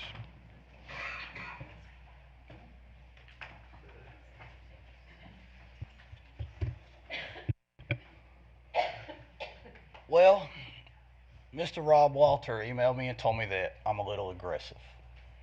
The fact that a girl just had to stand up here and explain to you how it's done is an embarrassment to this county. I can call each one of you out on your flaws. I asked you last week to stand up because standing up just shows that you support the safety of the kids. That's not correct what she said earlier. Nobody's targeting a child. All we're asking is that the bathrooms are accessible to each gender. If they want that, then create a new bathroom. They were offered faculty keys. It was turned down. So if why was it turned down? If you're worried about being bullied, if you're worried about targeting, why would you turn that down? You know what it is? It's attention. That's all it is. And that's fine. If they want to do that, it's none of my business. But there's ways around this to where the one man said it right. Everybody's posters out there was about kids. And at the end of the day, it boils down to the kids. But you have let this county down. Rob, you are way out of your league sitting in that seat. It's the brutal truth. You need to hand it down. Miss Melanie, you should be jumping up and down saying you support these girls. Greg, you see the posters. That's what people's going to remember you by. How's that make you feel? There's a simple way to do it. And I can talk as calm as you want. or I can get aggressive. I don't mind scaring you. I really don't. Dear God, I want to put the fear of God in you so that anytime somebody touches this little girl, I'm going to hang them from my garage. You don't want me to get aggressive. You don't want me to get aggressive. I'm being very calm. It can get a lot worse. So respect the fact that you have people here trying to tell you how to do your job. So the best thing you can do is the coward that didn't show up, revoke his contract. I can't believe y'all renewed it after we left the other night. That man needs to go. He has no experience in educational law. None. Zero. He's too much of a coward. Miss Melanie, right here you go. Stand up and just say, I support the safety of the kids. That's it. You can. Rob, you said you couldn't stand up. Yes, you can. Y'all just stood up for the awards. I was told Miss Cat has a bad hip and can't stand up. She just stood up fine. Every one of you got an excuse. What is it? I mean, God almighty, y'all, come on. We a bunch of grown adults, and a girl had to walk up here, a high schooler, and tell y'all how to do your job. Baby, tell these people. It's real simple, isn't it? Yes. I'm personally a girl, and I wouldn't want a boy following me in the girls' bathroom. It's inappropriate. Now listen, do I tell you to treat any other kid differently? No. How do you treat everybody? I treat them the way Okay, thank you, Mr. Matthews. What happens if you bully somebody? Thank you, Mr. Matthews. I appreciate your comments. It's real simple. Okay, next.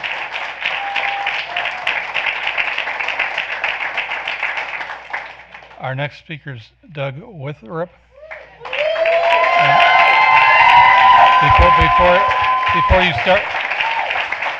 Before you start, you're speaking for a group, so you get 5 minutes. Can you explain briefly the group that you're speaking for? Thank you so much, Board, for this opportunity. I greatly appreciate it. In the first Thor movie, there's a character who doesn't get much screen time, but everything hinges on him. Heimdall. Heimdall stands at the entrance to Bifrost, the bridge that connects the worlds, and nothing gets in or out without going through him. He holds the authority to open and close the gate. At one point, when everything is under threat, Heimdall makes a decision. He draws his sword and he locks the gate. Why? Because he understands that when the gate is compromised, everything behind it is at risk. Board, you are the gatekeepers of the Board of Education of this county. And I say this humbly but respectfully. You've been entrusted with the responsibility to protect our sons and daughters. In regards to the issue of transgender bathroom usage, you have forfeited your right to remain neutral. First, as a pastor within our community, let me address this from a spiritual vantage point. In the issue involving protection of children, Jesus teaches in Matthew 18 that the degree to which we welcome and protect the innocence of children is directly connected to receiving his blessing into our communities. He goes on to warn that if anyone causes one of these little ones to stumble, it would be better for a millstone to be tied around their neck and be drowned in the depths of the sea. Those aren't my words. This is Lamb holding Jesus. He calls for extreme measures when it comes to protecting children. Second, let's walk through the practical issues just by asking some questions. Number one, is this about Title IX? Congressman Addison McDowell, in a letter written May 7th, said, as you know, Title IX was established to preserve and protect equal opportunities for women in educational programs and privacy in facilities.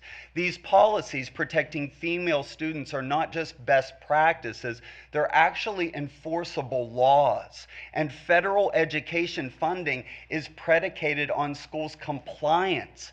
The Cabarrus County School District's decision not to protect female facilities actually goes in the face of this law, which has been affirmed and reaffirmed at the highest levels of government. In 2024, the Supreme Court blocked former President Biden's unprecedented attempt to redefine sex under Title IX to include gender identity. On the first day this new administration took office, the president issued an executive order which restored the administration's policy enforcing Title IX based solely on biological sex. To say that Title IX handcuffs you is inaccurate, and you're getting bad legal counsel if they're telling you that. Second question, is this about the money? The facts are that only 10% of the Cabarrus County District budget is from federal dollars, one of the lowest in the state. Great job. Loss of funding is extremely unlikely given that the very administration that is defending biological sex would have to be the one to take it away. But even if that would ever happen in the future, what would it look like if state and local entities were prepared to make up the difference? Third question, is this about potentially being sued? It was mentioned earlier, but what about being sued by a young lady who's physically, mentally, or emotionally traumatized by the current situation? The current lack of policy is a powder keg for potential litigation. One of the most important things in defending yourself is consistency in your policies, and your own policies are actually inconsistent. You have a policy defining biological sex for sports, overnight accommodation, but no policy for protecting biological sex in restrooms and locker rooms. Any good legal representation will tell you that's extremely dangerous to have inconsistent policies. If we're afraid to stand before a judge and defend our policies, I would argue that the judge we should fear is not in a courtroom built by human hands and does not preside over the Fourth Circuit. This judge presides over the courtroom of heaven, and we will all stand and give an account for every action. I'm being told this is a complex issue. I promise you it's not. There's nothing complex about this. It's not confusing. It's common sense. It's about protecting our daughters. Board, I urge you, do not be driven by fear-based counsel. Do not allow intimidation to silence your responsibility. These are not the days to remain neutral. These are the days to stand. These are the days to act with courage. These are the days to protect our sons and daughters. Cabarrus County School Board, I urge you, please adopt a policy that assigns restroom and locker room usage to that of biological sex. Thank you so much.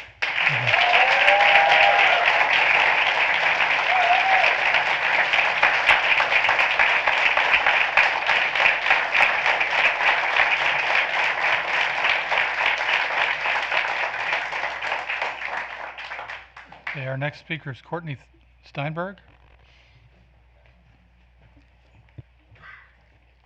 Hello, Board. So tonight I want to speak to you fully about funding and the current situation that we find ourselves in. So several years ago, I was in this same room talking to different people, but probably about the same thing, because it was probably budget season, and you guys were doing all the VEX congratulations, and I had my kid with me, and I'm pretty sure he was in kindergarten, and he said, "Mommy, I want to do that." That is the only thing he has wanted to do. Every single year, he wants to do VEX. He is one of your top performers, and there are many kids like him, and he will do VEX, whether I pay for it or not. But how many kids won't? You already are paying, parents are already paying $200 a year to do this program, and you're going to put more cost onto them. That's just not equitable. We talk about equity, we talk about concerns. That's not equitable. And I understand everybody is in a really, really tough position, right? I mean, and it starts at the state level, at their inability to do their job and tell us what the budget needs to be. And I've asked them, and I know you have asked them, and I will continue to ask them to fund our schools and pass a budget. It will make all of our lives easier. But past that, I would also ask our county commissioners to please sit down in good faith with our school board and come up with a plan. I'm not going to tell anybody exactly what needs to be done or say that everybody is perfect, but there has got to be a better way to fund our schools that doesn't directly impact our kids and their educational outcomes, which is what we're looking at right now. When I looked, in the brief amount of time that I had, at some of the documents that are out, I looked at what do we have at central office? Because we've talked about absorbing teacher positions, we have absorbed a ton of things at school level. What do we have in central office? Well, I looked at over 110 people that make over $150,000 a year. I looked at 10 positions that make between 125 and 150,000, and I looked at 24 positions that make between 100 and 125,000. All of these people are valuable. Everything they do is valued. However, if you're running a business, which I don't always think government should run like a business, if you're running a business though and you look at this, there are massive inefficiencies. There just have to be. For an organization this size to have this type of overhead is not a standard. So before you cut another teacher position, or before you cut another thing that directly impacts our students, look at your inefficiencies. Stop budgeting above what you actually are using. Budget accurately. End unnecessary subscriptions and memberships. And if you're gonna cut anything at the school level, the same percentage should be cut at head office. I love these people. I love these people, and it's not personal, but you can't keep hurting our kids. Thank you.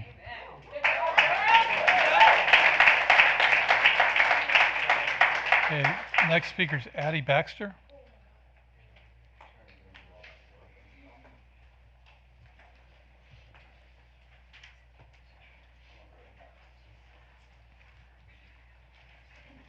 Good evening, members of the board. My name's Addie. I'm a 15-year-old student at Mount Pleasant High School, and today I'm here because I care about my school. But more importantly, I'm here right now because students like me don't feel safe in spaces where privacy should be respected. There's been situations where a biological male has been in the women's restroom. It was reported, it was redressed, and yet nothing. That is unacceptable. When students speak up about safety and nothing happens, you send a message that we don't matter. You send a message that girls are expected to stay quiet, stay uncomfortable, and deal with the situation by themselves. That is not leadership, that's failure. I've had countless students, parents, and community members thank me for standing up because they're too afraid to do it themselves. Think about that for a moment. They're too afraid to speak up because they're scared to be ignored, mocked, or labeled for saying something. Fathers should not have to worry whether their daughters feel unsafe in schools. Mothers should never have to wonder whether the people they elected to protect their students are going to dismiss them. If this board refuses to listen before something serious happens, the responsibility will fall on y'all. All the ones who ignored all warnings. I also want to bring up something that happened at the last meeting. When the girls were addressing the situation showed up, Mr. William Eisenhower was seen smiling and showing lack of seriousness towards what had happened. And when the students raised concern about safety and leaders don't show responsibility, they show action. They don't show action and show passiveness. This is not about hate. This is not about attacking anyone. This is about protecting privacy, protecting boundaries, and protecting all students. The Bible says in Proverbs 31:8, speak up for those who can't speak for themselves, ensure justice for those who are being crushed. I'm doing this today. I'm 15 years old, and I'm using my voice because I believe students deserve to be heard, especially when something affects their daily sense of safety at school. Girls should not have to sacrifice their privacy to avoid offending anyone. Students should not feel ignored when they speak up. This board should not have to wait until a terrifying and utterly scarring situation to occur before finally taking action. So tonight I ask this board to stop avoiding the issue, stop dismissing students, and stop pretending their concerns are minor. Do your job. Protect the students you were elected to serve, because a school should be a place where students can focus on learning and not a place where they feel uncertain, unheard, and unsafe.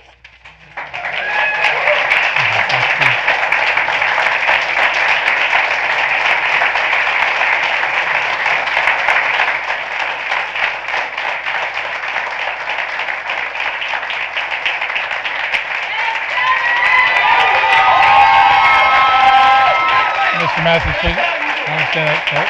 Please sit.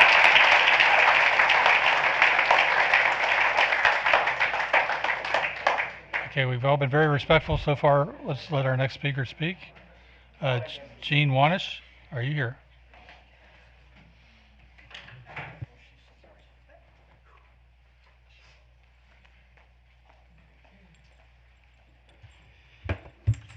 Did the board get my materials? Board clerk has it, but Okay. hasn't distributed it yet. Yeah. Do I need to do anything to start? So thank you for affording me this time. I am here today to ask for support in running a pilot at one of our local elementary schools to begin to screen for vision disability. So we check hearing, we check sight, we check dental. We don't check vision. Sounds strange. I didn't understand what it was till my son had an issue. It's the way our eyes and our brain work together. It impacts every single piece of school. That means it's going to impact behaviors. It's going to impact how kids learn. And it's a huge gap. Our teachers don't understand it. And so our kids suffer on multiple levels because then we as parents don't know our kids have a problem. The teachers don't know they have a problem. They don't understand it. And so I have worked with a local specialist who is willing to come in and run a pilot program to test kindergarten, second, as well as provide check sheets. So parents or teachers who have a concern in those interim years can go through the list of questions. If they fall in a spot where, hey, this might be a concern with vision, they can actually come be part of that screening. She's willing to come and educate our teachers. So when I look, right, for the very personal case, my son in kindergarten, first and second grade was sent to summer school for not meeting grade standards. And as a parent, I would go to the educators and they'd say, he's a boy. He's just young, he'll grow out of it, whatever. And I said, something isn't right. And it took me a long time to figure out what that was. Now that he has that, I've worked with great educators and great people who are trying, but they don't understand it. And truthfully, I've lived with it a while. Sometimes it's wacky to me how his brain works, right? But he has to paper test. He can't do the online gyrations. But this child who went through the vision therapy, who was diagnosed, went from summer school for his first 3 years. He's in 8th grade. He has college credits already from Queen's University. He's in double accelerated math. He is excelling academically, not because of anything other than he can now achieve his potential. So what I'm asking you guys today is work with me so I can help you achieve your destination 27. Your 2 priorities. Priority number 1, address the whole child. Priority number 2, make sure that you have individualized teaching and learning so these children can achieve their potential. This is a $0 ask. I'm willing to help. I have a professional in the community who's willing to help. All I want to do is start to get the awareness and the understanding for our children, our parents, and our teachers and educators so that we can go ahead and get these children the support they need so that they don't fall through the cracks. Okay, I appreciate the offer and the information. I'm sure somebody will reach out to you.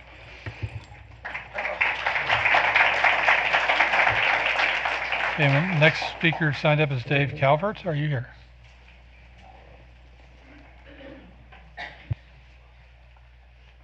I've been told that I'm halfway there, so you guys are halfway to with the speakers.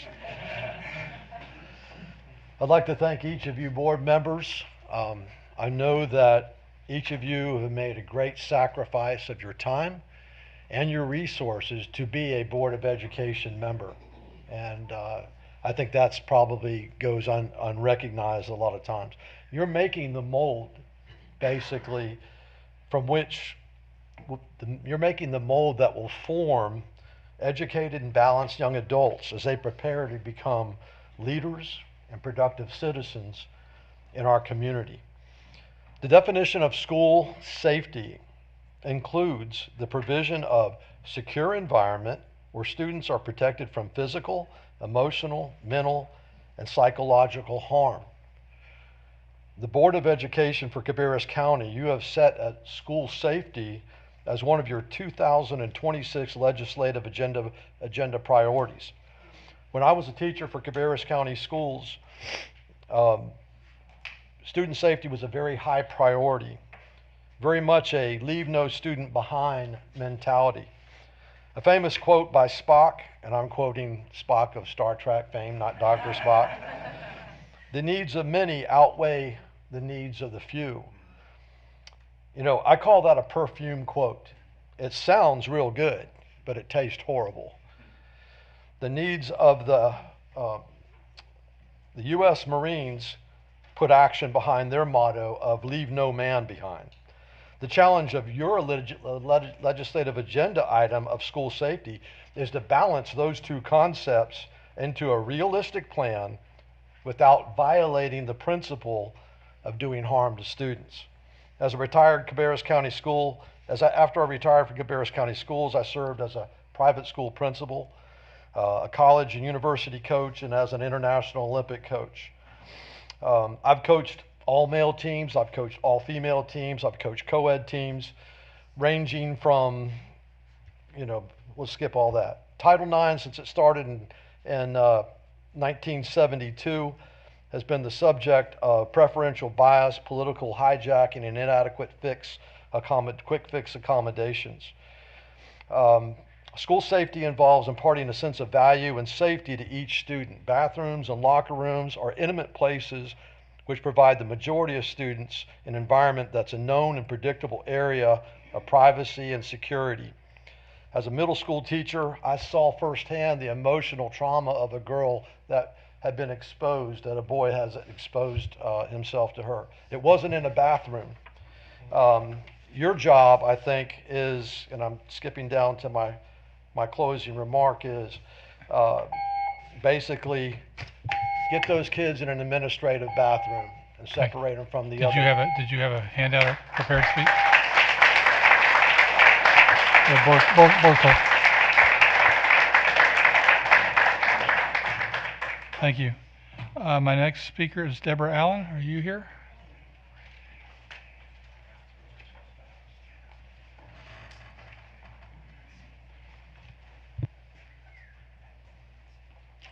Good evening.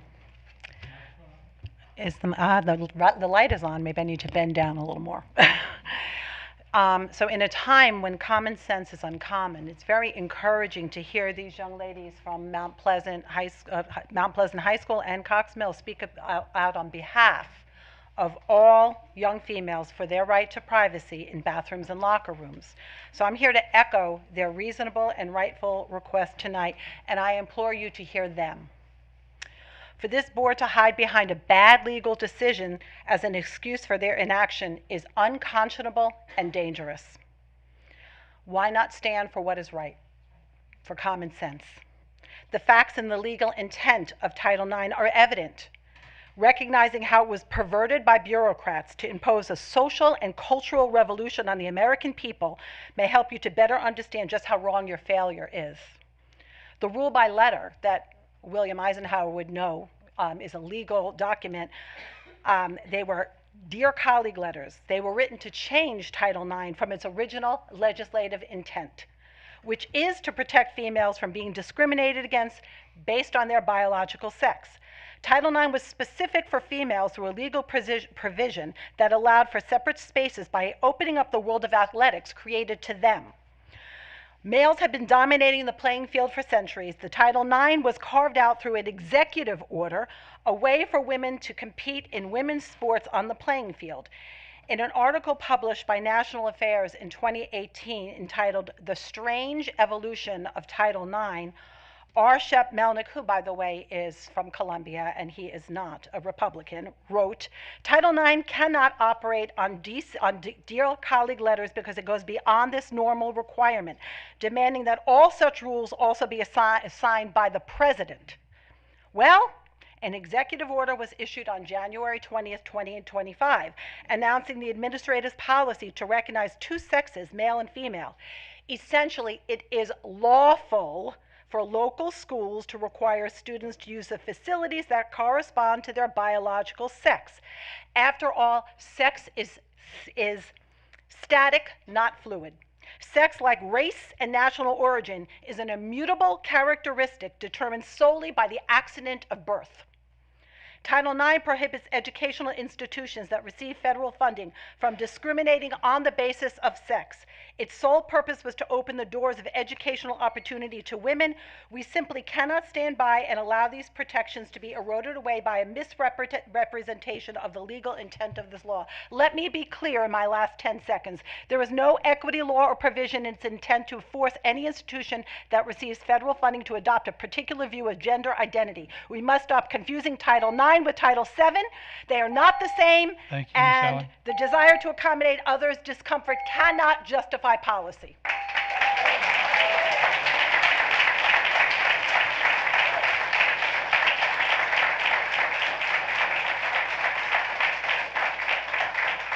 Okay, the next speaker is Lexi Allman. Are you here?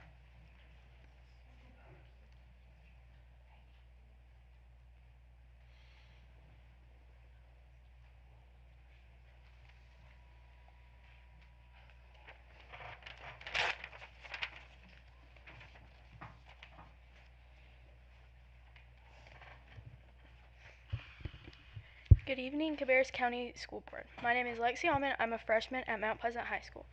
I'm speaking about the biological male in one of the women's bathrooms. I don't think the biological male student should be called out in any way. However, his rights are no more or no less important than mine or other females. When the principal was made aware, she told the female student who didn't feel comfortable with the biological male in the bathroom that she would have to ask her for the alternate unisex bathroom key. I don't understand why this key was given to her when she was in her correct gender bathroom and not the biological male. Are all girls going to receive this opportunity? So if so, will we all have to wait in line for 30 minutes and miss class in the future just so we can go to the bathroom, which is a basic human need and right? The female population in the school is at risk and female privacy is being violated for biological males. This isn't only a problem at Mount Pleasant. This all simply could have been avoided by the principal giving the key of the unisex bathroom to the biological male instead of my friend who was in the correct bathroom. I hope that this should never be the case, but what if something was to happen in the bathroom and someone gets hurt? Hurt isn't just physical. Hurt is also feeling violated. I understand that this happens in society, but this is a public school where most students are under 18. Every year we take surveys and one of the biggest questions are, do you feel safe? I think every female and male should be able to feel safe and not feel violated of their privacy. When we go on school trips that we stay overnight for, males and females are not allowed to stay in the same room. Why is this any different? As part of the North Carolina legal compliance and regulations, it says it's required for males and females to sleep in separate rooms to ensure safety, privacy, compliance with the regulations. The staff and other adults are supposed to protect us and keep us safe. In this case, we haven't. Thank you.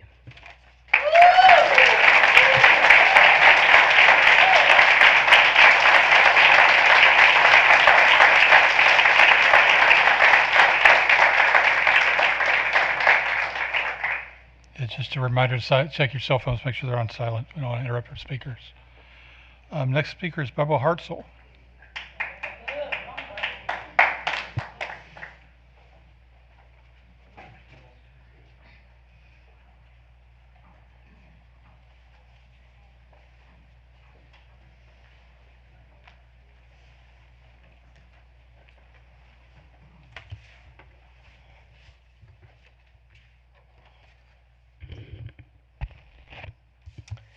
Good evening. Biology defines humans. Sex is set in motion at conception by chromosomes, with most females carrying 2 X chromosomes, and most males carry 1 X, 1 Y. Genesis 1:27. So God created mankind in his own image. In the image of God he created them. Male and female created them.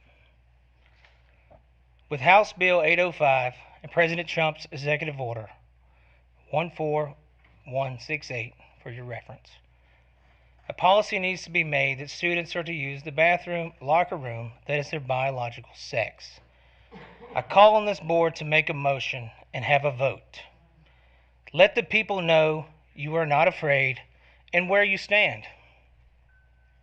The community demands accountability. Now on to the budget. The out-of-control spending has to stop. We were millions in the red this year, and y'all asked for more money. It is time for a full review of every dollar and a review of the salaries that are 3 and 4 times higher than the state and national average, starting at the top.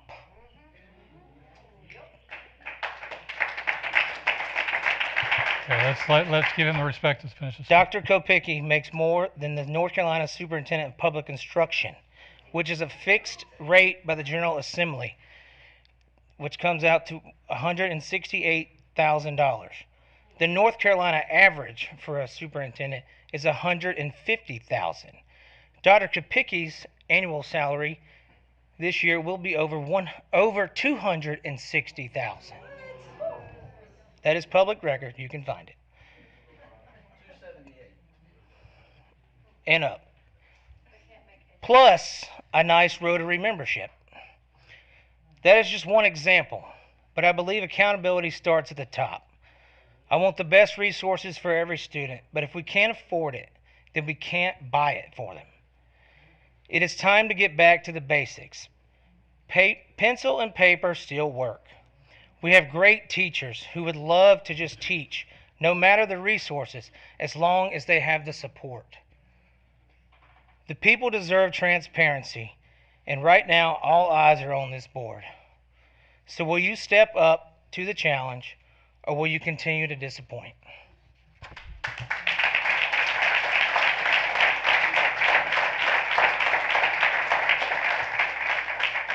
Okay, my next speaker is Nathan King. Are you here?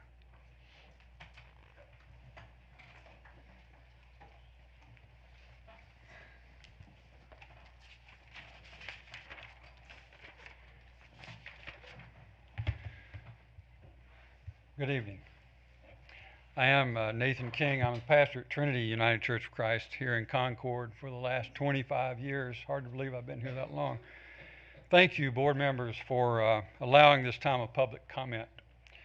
I'm speaking on behalf of at least one school staff member who fears repercussions should they speak themselves. Although I concur with everything this person says, our daughters face a real threat right now in Cabarrus County schools. It's a threat that's only grown since last year. Our sons face the same threat. Our normal sons, our normal daughters, our normal trans kids, they all face the same threat because it's far wider reaching and longer lasting than what some members of our community continue to focus on. That threat our children face is our federal, state, and local leaders' inability to adequately fund our public schools and do it in a timely fashion. As a public school employee of several years, my friend assures you that they are all focused on the safety of all our students. There's been a lot said about keeping all our students safe tonight. In a recent social media post, one parent correctly identifies the problem. The recent incident of a male EC student wandering into a local high school girls' bathroom is a staffing problem. We should say staffing shortage. Because make no mistake, staffing issues are funding issues, pure and simple. In North Carolina, EC programs have been underfunded since their inception. One state legislator wrongly claims that local schools are overestimating EC status and IEPs among students to get the full potential of available EC funds. Those funds are already not enough. Cabarrus County School Administration, teachers, and staff struggle to make do with the funding they have and frequently go out of pocket to make sure their students have what they need. As our state government takes more and more of public school funding to pay for private, charter, and magnet school vouchers, our public schools suffer the loss and pay the price. Money that follows students out of public schools into these voucher programs never returns, and when the students, if and when the students do return to the public schools, that money is not reimbursed. Our state leaders have clearly shown that public school funding is not a priority for them. North Carolina is the only state in the nation that hasn't passed the state budget for 26 and 27. That should have been finalized in 25 to allow for community growth, updated educational programs, and as a barrier against inflation for state employees. Thank you, Mr. King. We need a budget.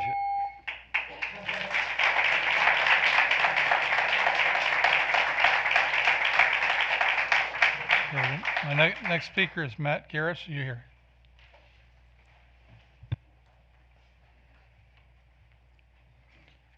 Good evening, and thank you for taking time to consider my perspective. I come to you tonight as an educator and a father of 4 daughters, but also and primarily as a concerned citizen.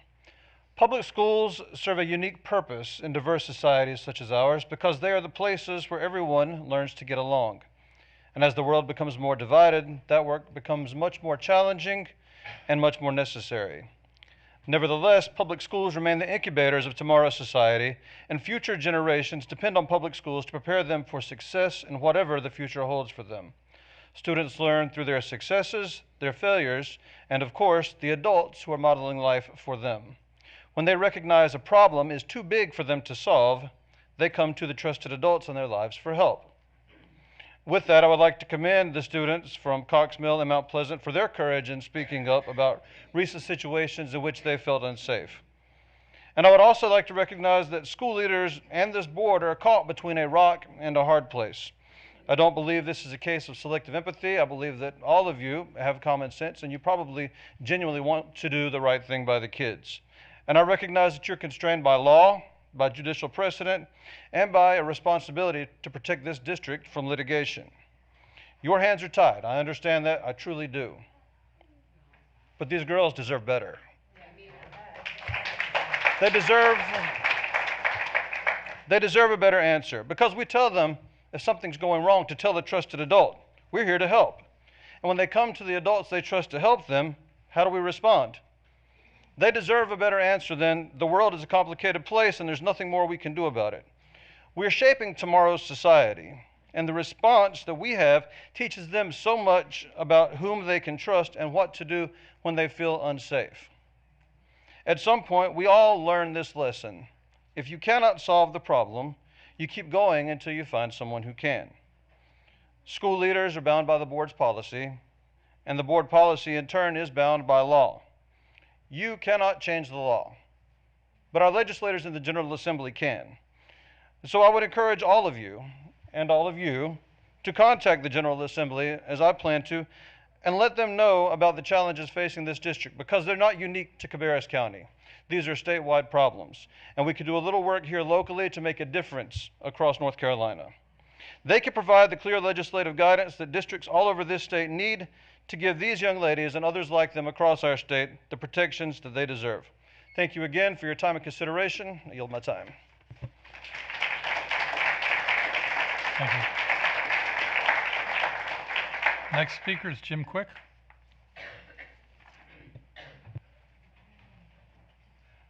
Good evening, all. Most of what I've written has already been spoken, so I'm not going to be duplicative. Me and many people in the Republican Party worked hard for all of you, and I recognize that you all are in a very difficult spot, as the last speaker spoke. 21 states around the United States have figured out how to solve this problem.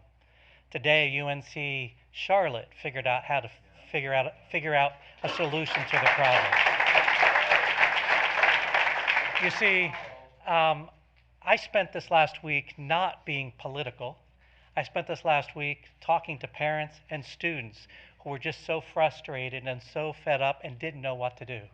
I talked to a district attorney and a police member because some of the children were being threatened. These are not activities that I as a political leader should do, and certainly these are issues that I recognize you as board members should not be doing. But the fact of the matter is this. This is an issue that our community is asking you to solve. We can look to DC to solve it. That means 218 people have to agree, and 60 people in the Senate have to agree. They can't agree as to what color the sky is right now in DC. In Raleigh, we'd have to have every member of the Republican Party, all 71, agree to a solution, and then have one Democrat in the House agree also, because certainly Governor Stein would veto any law that they would put forth. So tonight, I'm asking you to adopt a policy that protects our girls and our boys in the bathrooms. And I'm asking you to also adopt a policy that says if you need an exception to that policy, which says biological bathrooms are based upon sex, follow the footprint that says a parent can request an accommodation. But you see, I think it should go further. I think that you as a board should take an offensive action and sue the Department of Education because they've put you in a difficult spot. You see, they're asking you to decide between Title IX right now, which says sex should be in a biological place, and a Grimm case which says you can't do that. You risk losing federal funding if you go in this direction, or you risk a lawsuit if you go in this direction. You're in an impossible place. And so I'm calling on the county commissioners to earmark a defense fund for you all, so if you take an action to create a plan that our county commissioners that all stood up to support this situation, that they would also support all of you if you take this action. You see, in 1771, 9 people took an action in Cabarrus County, and that created the MECDEC Declaration, and then ultimately we have a free nation. In 1960, 4 people stood up against civil rights. And I'm asking 4 people to stand today. Thank you, Mr.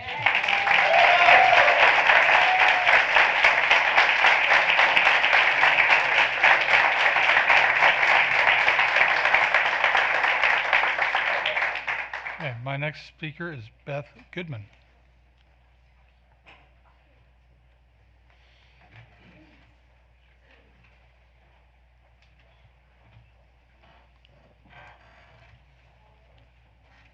Good evening. I'm the parent of an EC student at West Cabarrus High School. My son is in a living and learning classroom. During our 15 years in the CCS EC program, our family has built deep connections within this community with students, parents, teachers, therapists, support staff, bus drivers, and administrators. Those relationships have helped my son build friendships, confidence, independence, and a true sense of belonging. Over the years, I've learned how our EC department typically operates. Class rosters are usually created in March, so families, students, and staff have time to prepare for transitions to the fall. Job postings for the following school year are publicly available in the spring. I follow those postings closely because staffing stability matters greatly to our most vulnerable students. This spring, I discovered through my own following that new living and learning classrooms are being added in our district with no announcement to the public, but quietly posted online. While I understand the need for growth, I'm deeply concerned by the lack of transparency surrounding changes to our program. Families have not been informed whether living and learning students are being reassigned or how these decisions are being made. I've called and emailed asking for answers and only got information today that living and learning is being added on to for high school, and our West Cabarrus program is not leaving. Rosters for fall still are not made and may not be finished before our EC high school students are dismissed for this year. That uncertainty matters. At West, my son participates in Best Buddies. He helps operate the school coffee cart and delivers orders throughout the largest school in the county. He was chosen as a Dream on 3 Dream Kid after being nominated by staff and peers who truly know and care about him. He has friendships and routines there. He belongs there. In 2 days, his school year ends. He may walk out of that building for the last time and not even know it. Students in living and learning rely heavily on consistency, structure, relationships, and preparation. Major changes should never happen silently or suddenly without family involvement, yet teachers, administrators, and parents, the people who know these students the best, are not being included in what's happening to our program right now. I'm asking this board to require the same level of transparency for EC program changes that you provide the general public with changes to students undergoing redistricting. EC families deserve timely communication. Educators deserve a voice, and our EC students deserve dignity, respect, and thoughtful planning. This feels rushed with little time for transition meetings. Thank you, Our Ms. EC Goodwin. students are more than numbers. Do you have a hand up Thank for the you. board?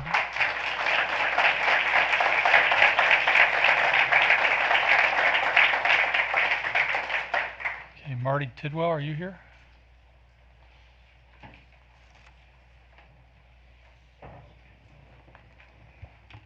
Good evening. Good evening. Thank you for the opportunity to speak today. My name is Marty Tidwell, and I currently serve as a congressional staffer for Congressman Mark Harris. I am attending this meeting to read a letter from the Congressman to the Cabarrus County School Board and to submit for the record a copy of the Department of Education's response letter to Congressman Harris's April 10th letter regarding the issue of biological boys using girls' bathrooms in schools, which violates an executive order issued by President Trump in Title IX. I would also like to tell you that I am a Cabarrus County resident and the mother of 2 elementary-age daughters. Dear Cabarrus County School Board, over the last month, I have received reports from concerned parents in North Carolina's 8th Congressional District that biological males are entering girls' bathrooms in multiple schools in Cabarrus County. These incidents have made female students feel unsafe and uncomfortable and have left many parents appropriately concerned about their daughters, what they're experiencing in school, and these incidents are being handled by school officials. When these concerns were brought to my attention, I sent to Secretary of Education Linda McMahon on April the 10th to raise these concerns, ask how the Department of Education is working to ensure that these incidents are properly investigated, and explain how parents can file complaints with the department. As many of you know, President Trump signed an executive order on January 20th of 2025 titled Defending Women from Gender Ideology, Extremism, and Restoring Biological Truth to the Federal Government. This executive order established that the policy of the United States under the Trump administration to recognize 2 sexes, male and female. It also ensured that intimate spaces designated for men and women, including boys and girls as defined by the executive order, are designated by sex and not by gender identity. It directed federal agencies, including the Department of Education, to enforce all sex protective laws, to promote the reality that there are 2 sexes, male and female, and that these sexes are not changeable and are grounded in fundamental and inconvertible reality. This executive order was an important step towards restoring biological reality and ensuring that girls' and women's rights are protected. Unfortunately, several North Carolina schools that receive federal funding appear to be in violation of this order, including schools in Cabarrus County. In the department's April 29th response letter to my office, it was made clear that the department's Office for Civil Rights, or OCR, would enforce Title IX consistently with the executive order. In fact, the letter stated that OCR has opened dozens of Title IX investigations of allegations of schools permitting male students to participate on female athletic teams or enter female intimate spaces. It also highlighted they have agreed. Thank you, Ms. Tidwell. Can you share the letter with our board clerk, please? Pardon me? Our board clerk, can she have a copy Certainly. of the letter?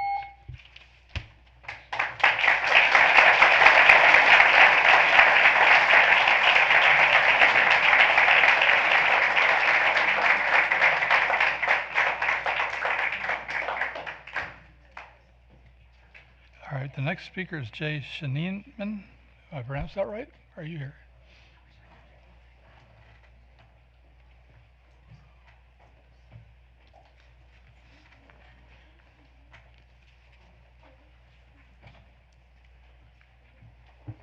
Good evening.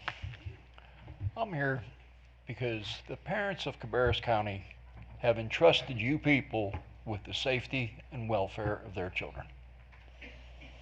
You're not doing that. You're allowing these young ladies to be intimidated, to be taken, they're losing their dignity by you allowing the boys in the girls' bathrooms, in the locker rooms. I'm very disappointed in all of you. I know what you ran on. We voted for you. You're not living up to it. What are you going to do? I have to applaud these young ladies for standing up here and bringing it to your attention again. But they shouldn't have to do that. We shouldn't have to have this discussion right now. This is nothing but common sense. Boys go to the boys' room, girls go to the girls' room. Again, what are you going to do about it? Mr. Kapicki, you came from Pennsylvania. You didn't put up with this there. I know that for a fact. I know what happened. Okay? These people, these supposed transgenders, they're mentally unstable. They can't be trusted. And yet you're putting them in amongst our girls. It shouldn't happen. What are we going to do? I'm only going to ask one more time. What are you going to do? Are you going to wait till the end of the school year, wait for something to happen? The lawsuits that you're looking at, not only from the people who might have a child that has something happen to them, the people like me will file suit also, because you've been warned. And it's not a good place to be. It really isn't. You don't have, I don't know, common sense. You've been given bad legal advice. In fact, if I was you, I'd fire the attorney tonight. He's supposed to be here at every meeting, is he not? I don't see him. You have nothing to say. You people cannot speak to these people. You do not have a spine. I don't understand you. I really don't. You've made some bad decisions up here. And you've made bad decisions allowing these boys to go into those girls' locker rooms. And one of these days it is going to come back and haunt you. And it's going to haunt you bad. These girls who have been traumatized need to see. Thank you, sir.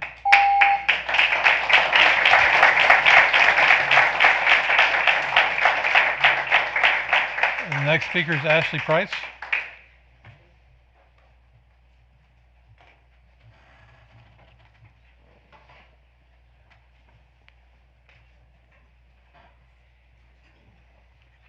Hello, I'm Ashley Price. I am a mom of 3 boys, one who has graduated Mount Pleasant High School and 2 who will walk those halls this fall.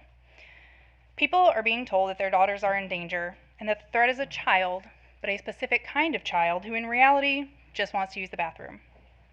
They believe the solution to that threat is a policy that would decide on behalf of every student in this district whose presence is acceptable and whose isn't. That's not protection. That's a permission slip to cause harm. And the children who will pay that price sit in your schools and are watching you debate whether their existence is worth protecting. This uproar has never been about safety. It's not depicting a community in crisis. It's the manufactured hysteria from an organization with an agenda to fan a flame of its own creation. It's about other people's discomfort, and these are the lengths that they are going to avoid experiencing it. Shame on the adults who are sitting here and painting their discomfort under the guise of others needing protection while simultaneously planting landmines for other children to step on. Every student in Cabarrus County deserves to get an education without fear of becoming a political pawn in a game being played by the adults who don't bother to learn their names. I'm a parent and I hear the concerns in this room, but this board cannot adopt a policy that singles out a specific group of kids and then pretend it's for the protection of all of them. What we can do is refuse to let this moment get hijacked from the students and acknowledge that the real threat sits in Raleigh. The actual threat to our students isn't hiding in a bathroom.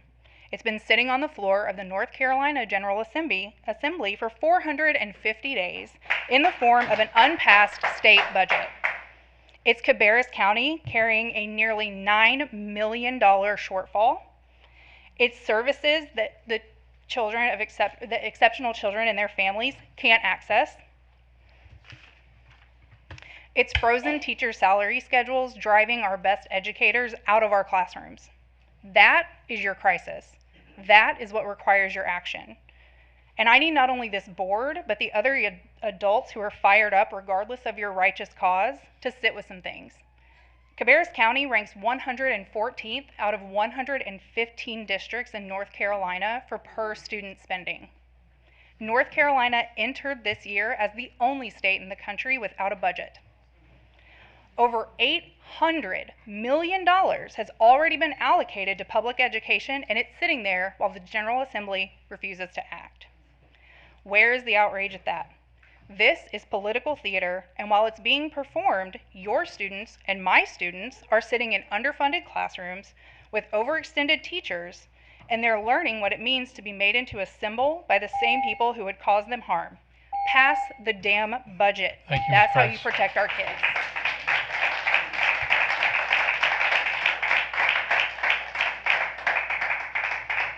Okay, my next speaker is Robert Burns.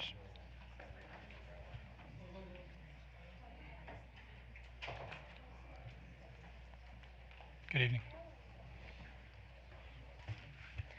Good evening. My name is Robert Burns. I'm a neighbor from Union County and proudly born and raised here in North Carolina. I'm here today as a speaker to speak as a father, a protector, and as a person who believes that females deserve the right to be safe, have the dignity of privacy, and to be protected under Title IX. Tonight, I'm here to speak up for girls everywhere, including my 4 daughters and female students at Cabarrus County. Girls should not be forced to undress in front of boys and share showers with them. I can't believe that I'm even here today to say that. Just because a male poses as a female doesn't make him a female. The decision to allow boys and girls private spaces where they undress victimizes girls, putting them in dangerous, humiliating situations. In addition, 1 in 4 girls report being victims of sexual assault and abuse. You are literally forcing sexual assault victims to undress and shower with males while being exposed to unwanted male nudity, traumatizing them further and sometimes threatening them with sexual harassment if they express discomfort. Allowing boys and girls private spaces violates that privacy, legal rights, and even their own feelings. Logic would have it that the school system would ask the transgender student to use an alternative space to change and use the restroom, but girls in North Carolina are told if they feel uncomfortable with boys in their private spaces, they are the ones who must use different facilities, as we've heard here tonight. This happened in 2024 in Buncombe County, and now it's happening here. We have other examples in North Carolina where female students have detailed their experiences with boys invading their locker rooms. North Carolina school athlete Kaylee Allens testified she changed in a dark, dirty broom closet because she didn't want a male to watch her undress. Peyton McNabb also was expelled from a North Carolina university and was accused of sexual harassment for daring to speak out after a male invaded the university's public bathroom. She had to actually go on trial with her sorority for speaking up for her Title IX rights. The transgender movement does not want the voices of girls heard. By threatening them with sexual harassment, name-calling, and banishment, they are putting their hands over the mouths of girls to silence these women. These are girls who don't want male eyes peering at them while they undress.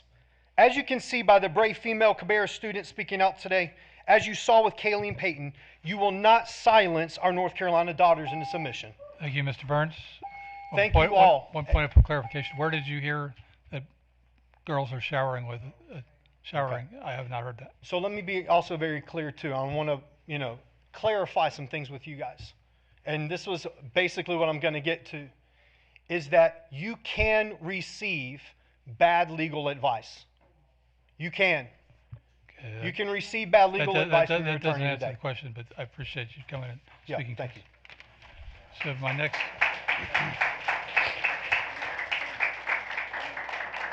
Next speaker is Sabrina Berry. Sabrina Berry, you still here? The locker rooms have showers in them, yes. That's what he was talking about. Okay, thank you for that clarification. Well, good evening, everybody. It's been almost a year since I've been back. The last time I was here to address the young lady that can't even look up at these young ladies, Miss Pam Escobar and her mockery. So, my name is Sabrina Berry, and I'm probably half of the reason everybody is here tonight. I am speaking on behalf of, as the chair of Moms for Liberty in Cabarrus County, but also as a parent, a community member, deeply concerned about the responsibilities of this board, that this board has to all students. There's been a narrative that parents speaking on these issues are targeting transgender students. That's simply not true. Every child deserves dignity, respect, and safety. But protecting the privacy, fairness, and the rights of our girls is not discrimination. It's leadership, common sense, and a lawful responsibility. Tonight, I'm asking this board to uphold the law and create a policy that protects students, all students, while maintaining clear boundaries and intimate spaces such as the bathrooms and locker rooms. North Carolina's House Bill 574 clearly states that participation in women's sports is based on biological sex. So why do we even have boys in the girls' bathroom, and why is this even an issue? Again, House Bill 805 further reinforces the authority of local governing bodies to uphold those distinctions and protect women's spaces. These laws are not optional. They're not symbolic. These are the laws of this state. School boards do not have the authority to ignore the law or contradict it.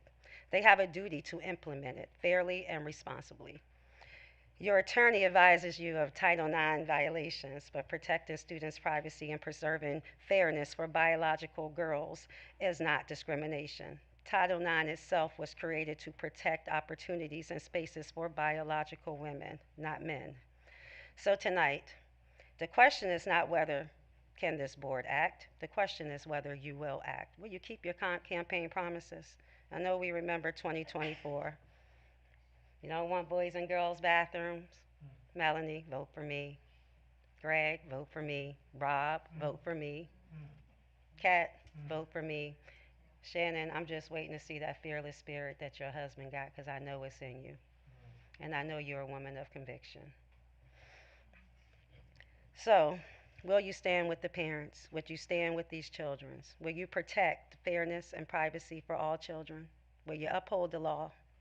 Will you protect all students equally? Parents in this county is paying attention, and we're all here because we care about the children in our schools. We are not here for conflict. We're here for accountability, clarity, and solutions. Therefore, any one of you can make a motion, and it can kind of sound like this.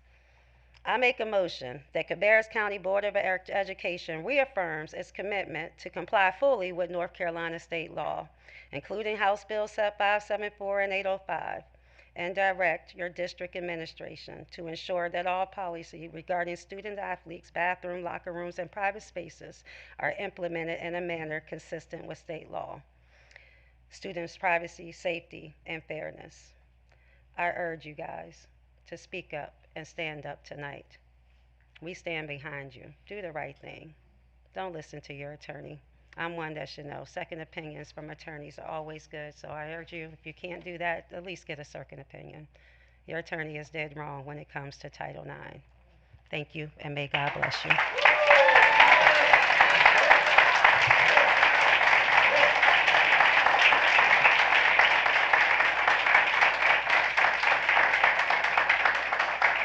Okay, the next speaker is Alexis Hughes, who is also speaking on behalf of the group. I've got some things for you guys. Is Mr. Eisenhower really not? Oh, I got this 20 pages. You're not going to want to have to scan all that in. Here you go, guys.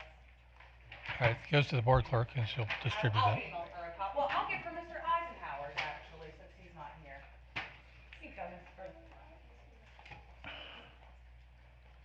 Okay, You you're... don't want to get caught laughing this time. Okay. All right, guys.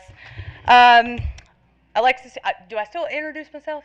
Sorry. Alexis Hughes, I am founder of You Heard Her. Before I begin, I want to address a separate matter regarding transparency and public accountability. On April 14th, I emailed this board advising that actions occurring during board meetings appeared to violate North Carolina open meetings laws. In that email, I requested a written response within 10 business days. To date, I have not received a formal response. Let this serve as public notice that the lack of response does not make the issue disappear. At the last meeting, board members referenced talks behind the scenes. Discussions regarding public business conducted behind the scenes are precisely what open meeting laws are intended to prevent.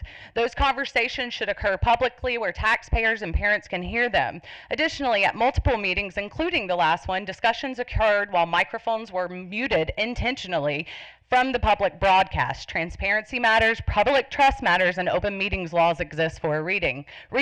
The board attorney has still not responded regarding FOIA requests submitted more than 22 days ago, nor has he responded to the April 14th email. Frankly, many parents are losing confidence in his ability to legally advise you correctly.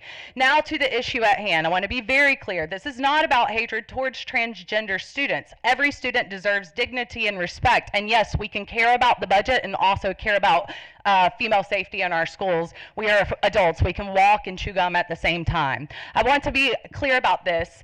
Female students deserve dignity, privacy, safety, and respect too. Right now, the absence of a clear policy is placing the burden entirely on girls to defend their own boundaries while adults stand back and do nothing.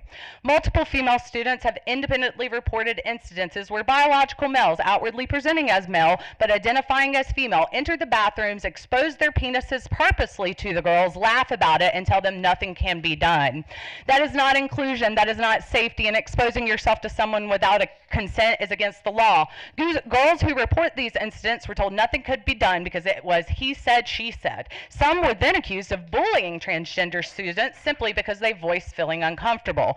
One female student in our district has endured coordinated social media harassment campaigns after speaking up. She has been threatened with violence, targeted with discussions of jumping her, called names in school hallways, and have had slurs and threats written about her in the bathroom walls. Yes, the DA is aware and they are investigating. All because she dared to say she felt uncomfortable. Even more alarming, teachers, counselors, principals, and administrators privately speak to me and admit they are uncomfortable with what's happening, but are too afraid to speak. I have personally been told statements by your staff, our hands are tied until school board creates policy. We are told to allow whatever because they don't want to get sued. And perhaps the most concerning, this issue has made it to where even if a non-trans biological male entered a female space, all he'd have to do is say he was a girl and we couldn't do anything. That should alarm every person in this room because lack of policy does not just affect trans-identifying students. It creates an environment that can be exploited by anyone with bad intentions. And before anyone says girls have no reason to fear this possibility, they need only look to Loudoun County, Virginia, where in 2021, a biological male student identifying as female sexually assaulted 2 girls in school settings after gaining access to female spaces. Now, does that mean every transgender identifying student is dangerous? Absolutely not. But does it mean that these fears are imaginary? Young girls do not know someone's intentions simply because adults tell them to ignore their discomfort. Are we truly willing to wait until a girl in Cabarrus County is sexually assaulted before we implement reasonable protections? Do we really need to risk emotionally scarring a child for life because adults are afraid of controversy or lawsuits? As a society, we teach biological males to respect a woman's boundaries when she feels uncomfortable. Why should that expectation disappear simply because a biological male now identifies as a female? Right now, these girls' natural response has been flight, avoiding bathrooms, avoiding locker rooms, staying silent, walking away afraid. But what happens when someday a girl responds with fight instead of flight?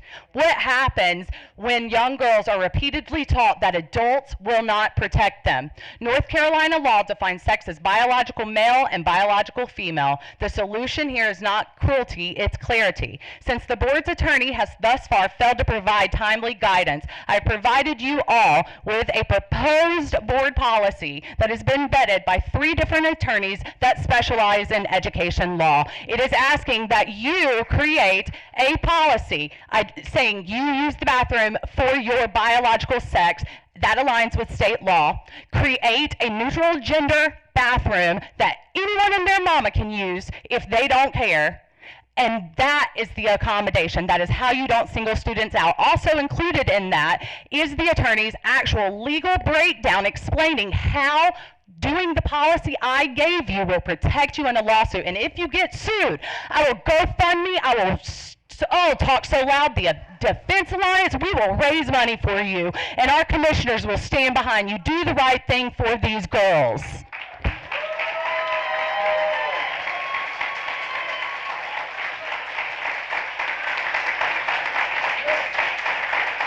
Okay.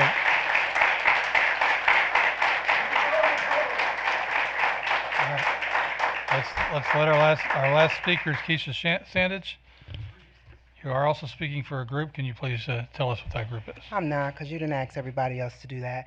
So one thing, all of y'all stood out there. Say that again. What is that group? I'm not going to do that because you Then didn't make anybody else do that. Then you have 3 minutes.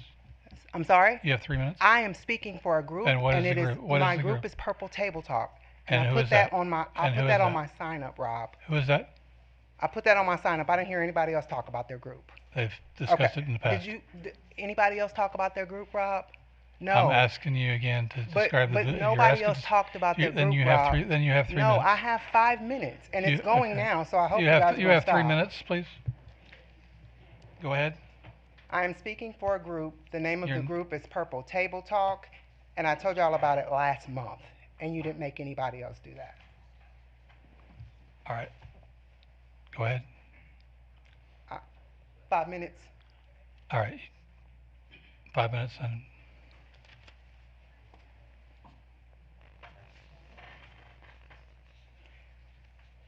All right. In 2024, I was at the Board of Elections where 4 of you purposely campaigned on keeping boys out of the girls' bathroom. 4 of y'all are up there now, and y'all ain't doing nothing about it. These folks asking y'all to do something about it. I am concerned with children being bullied. Like, y'all might not have intended for that, but children are being bullied right now, and y'all ain't standing up for them kids. I am wondering why people are here talking about providing safety for one group of kids. We are supposed to make sure that all kids are safe. Bathrooms are cesspools. There's vaping that happens in bathrooms. There's fighting that happens in bathrooms, and all of the bathrooms. If you guys want to provide for safety in bathrooms, there is a whole safety group that has law enforcement, that has teachers, that has parents from our community.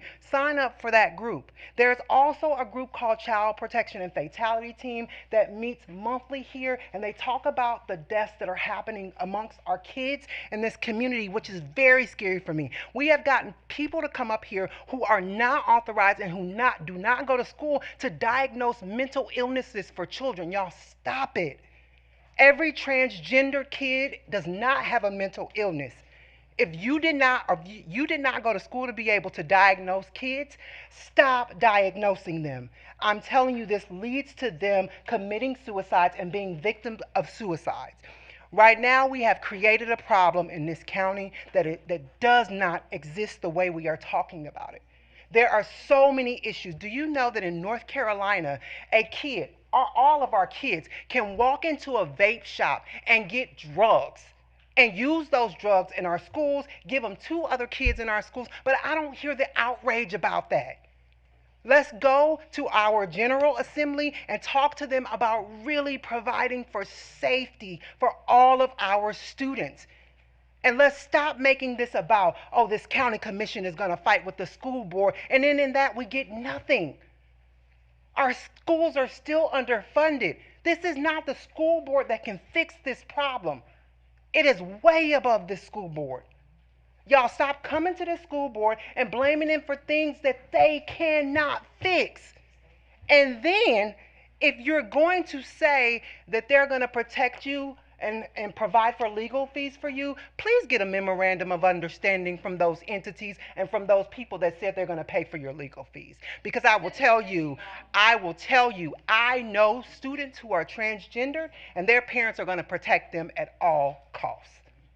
Now, I don't want girls and boys in their bathroom that they shouldn't be in. I'm not asking y'all to do that, but I am asking you, these are your friends. These are the people that was at the polls, out there handing out materials for you, and they're coming up here and blasting y'all now. Blasting y'all. Are y'all not telling them what's happening and what y'all hearing behind the scenes? Are y'all not telling them that? Because clearly y'all were at the polls, I promise you, every day. If y'all don't want boys in the girls' bathroom, vote for these 4 individuals. And I see y'all up there now. And I don't see nothing changing. And that, to me, is the problem.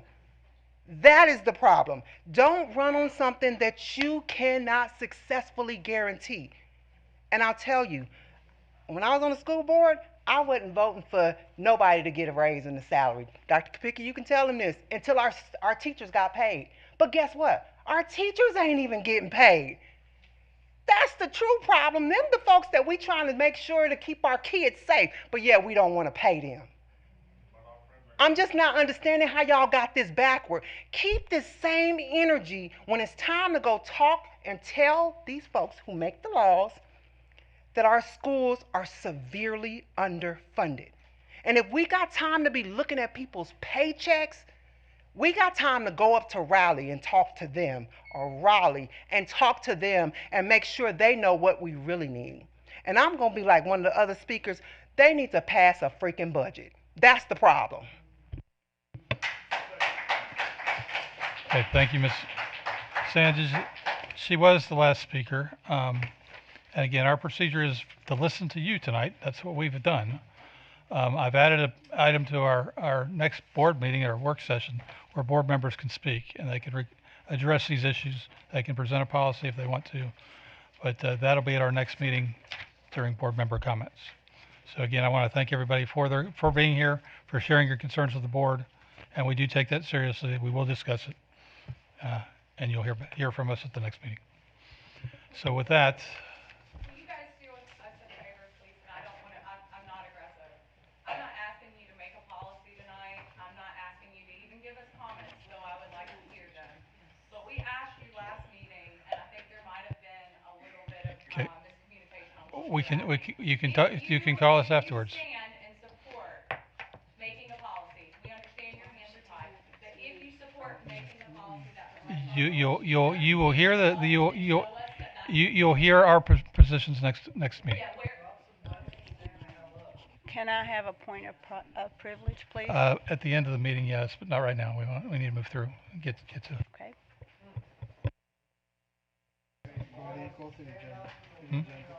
Yeah, we need to move through the agenda, which is our report section. So there are committee reports. Pam. Thank you. We met with the Curriculum and Instruction Committee today. And so we covered that there are multiple state standard revisions that are happening, and they're at different parts of the process. I will share that the social studies implementation isn't going to go into effect until 2030. And in our Friday 5, we did, thanks to our communications team, we did announce that there's a way for people to participate and give feedback to NCDPI and the General Assembly regarding social studies curriculum. Other curriculum revisions, ELA curriculum was implemented, is going to be implemented this fall. Math is 2 years away. Science is in the first year of implementation, just is going through right now. And then health, PE, world language, and fine arts, they will have an implementation in fall of 2026. There's other things that we discussed in that curriculum committee. We are vetting right now a K through 1 curriculum called Bridge to Writing. So there'll be more information about that. Also, because the school year is ending before Memorial Day, we do have extra professional development days at the end of May.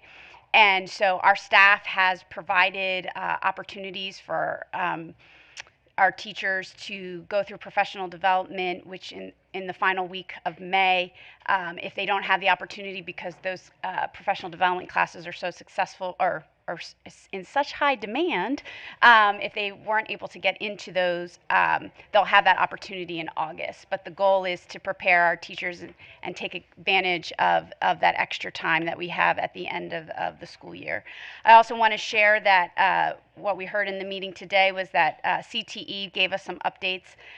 There's a new relationship with Hyundai and Genesis, and they got to go to an automotive event and saw how mechanics use diagnostics and computers instead of, getting all greasy to find out what's going on. And then the other thing is there's a relationship with School Links, which is a new way to handle internships. And so our students can work with their employers, and instead of using paper forms, they'll be able to do the digital process. And then I also just want to share, and again, I should thank Sarah Reeves and Tracy Hayes for running that committee, and all the people who volunteer their time, staff and parents who participate on that call or came to the center today. And then I will just also, my other committee that I will talk about is just the interns. Last week we honored the ones that completed that. I wanted to share that we have received the applications from many students. It's going to take me a minute to go through all of them with our staff. So I just want to prepare students who have applied. I want to say thank you. I specifically want to say thank you to your principals and your teachers who gave you support for those applications, and just know that we will get to them and you will find out, but I cannot promise that will happen before the end of the school year due to the extra work that we have. And then I'll just want to take the opportunity to, Rob, say thank you. Yeah, we did get to go to the Hall of Fame, which is set up at the Cabarrus Arena. So for those of you who are going to graduations, you have this opportunity to see these amazing athletes throughout history that lived in Cabarrus County. And it was really impressive to meet some of those athletes on Saturday, men and women who have, just been impressive, not just when they were here, but also some of them went on to be professionals. And I also want to do a special shout out to Athletic Director Brian Tyson, because he is in this year's inductee class. Congratulations to him. Thank you. Ms. Escobar, anybody else at a committee meeting that went? Catherine? The calendar committee finished up actually a week earlier for the 27-28 year. And again, anytime you bring all levels together, elementary, middle, and high, and not only that, but early colleges and Rowe and Cabarrus together to do a calendar, this committee just worked so well together and was considerate of what everyone needed. And a special shout out to Dr. LeGrand and Dr. Ward, because they can count them days and count them semesters. And, as I said last month, a lot goes into this. We also have payroll there. Carrie York is excellent because it depends on the starting date on when teachers get paid.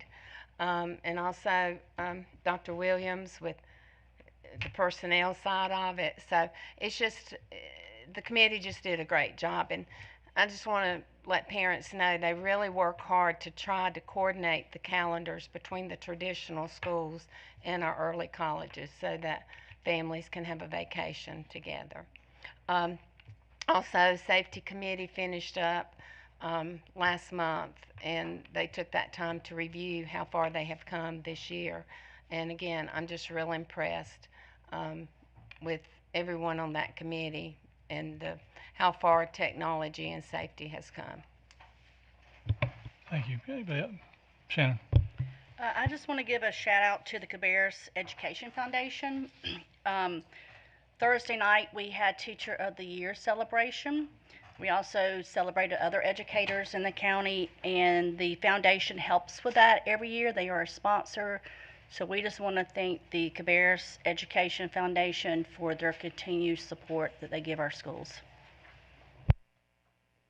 Thank you, Shannon. Anybody else? All right. We'll move on to section 9, which is the approval of the consent agenda. Those are the items we talked about last week, and we all felt we had enough information to vote on those. If that's still the case, please, I need a motion and a second to approve our consent agenda. So moved. Oops. So moved. All right, thank you, Pam. Do I have a second? Okay, thank you, Sam. We have a motion and a second to approve the consent agenda. Any further discussion? Okay, all in favor, please say aye. Aye. Okay, consent agenda is approved, and we do have one action item for tonight, section 10, and this is the proposed academic calendar revision based on the hours, and we have Dr. LeGrand at the podium to talk to us about that. All right. Good evening, Chairman Walter, members of the board, Dr. Kopicki. I am here to propose a calendar revision to the already approved 25-26 academic calendar, with Friday, May the 1st, 2026 recently being changed to an optional teacher workday. We went from being 5 hours and 37 minutes of banked hours over the 1,025 minimum instructional hours required by North Carolina Department of Public Instruction for the school year to being exactly 28 minutes short of the minimum required time and the 1,025 required hours. For that reason, we need to make up the deficit prior to the end of the school year, which is fastly approaching. To do this, I am recommending that we revise our calendar to add 30 minutes to the last day of school, which is already an early release day. This would mean that our Tier 1 schools would dismiss at 11:30 instead of 11 on that day. Our Tier 2 schools would dismiss at 12:30 instead of 12 that day, and our Tier 3 schools would dismiss at 1:30 instead of the regular scheduled 1. So with that, I will turn it over to you for any questions. Board members, questions on this? Okay. Oh, Pam, go ahead. For people who aren't watching the meeting, how are they going to find out about this if this gets passed? As soon as we get an approval on this, we will begin communicating this and making sure that our families, through our regular chains of communication and through our school staffs, we will communicate this as soon as possible. Okay, so we're adding 28 minutes to the last day of school. Yes, sir. We'll round it off to 30 minutes, so we'll be 1,025 hours and 2 minutes for the 25-26 school year. All right. Is anyone willing to make a motion for that? Mr. Chair, I would move that we accept this proposal as presented. Thank you, Sam. Do we have a second? Second.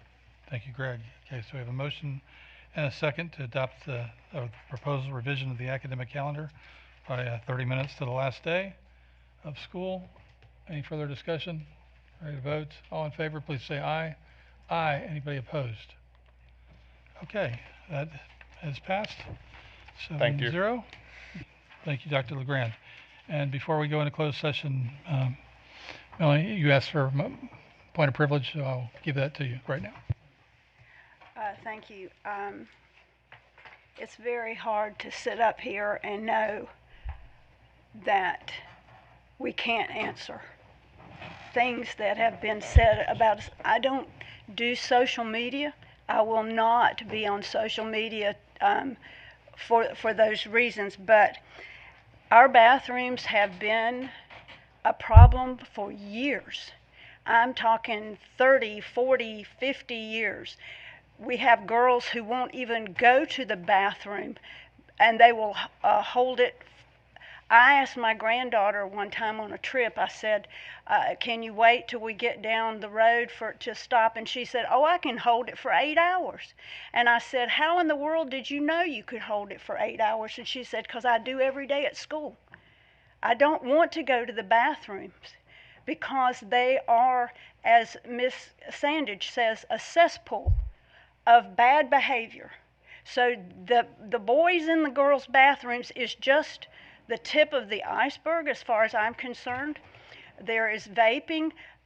We definitely need a bathroom policy that will ensure the safety of everybody in that bathroom. And if it takes a supervised teacher on duty, then that's what we need to do. But this is not a political issue for me. It is a moral issue. And I stated last week that our parents expect safety at their schools. They expect their child to be able to go to the bathroom at school. It seems to me a ridiculous request that people would have to come and say, please, protect my child while she goes to the bathroom. I don't care if it's in a boy's bathroom. If there's bullying, if there's anything that's going on, then this is the place it's happening. They're not going to do it out here where there's cameras. And if I'm upset tonight, yes, I am upset. I'm normally very calm up here, and I don't want to get in anybody's faces, but this has been kicked down. This can has been kicked down the road for decades, and it's time to stop. And I think this board should step up to the plate. And whether or not we're sued, if our Revolutionary War people had entertained those kind of thoughts, we would still be under the King of England, is all I got to say. So I think we need to do something, and sooner than later. These girls are going to have to go back to school. Thank you. Okay, you do have the right to bring something forward at the next meeting if you'd like to. Okay, thank you for that. And we do have a need to go into closed session, so that's section 11 here. So we're going to read this again. There's need a motion and a second for the board to convene in closed session pursuant to General Statute 143, 318, 11A1 to prevent disclosure of confidential information, including information not considered a public record within the meaning of Chapter 132 of the General Statutes, and to consult with the attorney pursuant to General Statute 143, 318, 11A3, and to consider confidential personnel matters pursuant to General Statute 143, 318, 11A6. Can somebody make that motion for me? I'll make that motion, but before I do, I would like to thank our staff. We had tons of folks coming through here today. I know they did a lot of logistical work behind the scenes, and I move that we go into closed session. Okay, thank you for the comments and the motion. Now we have a second by Pam. So motion and a second to go into closed session. All in favor, please say aye. Aye. Anybody opposed? All right, we're going to say goodnight to our listening audience, and we will see you next month.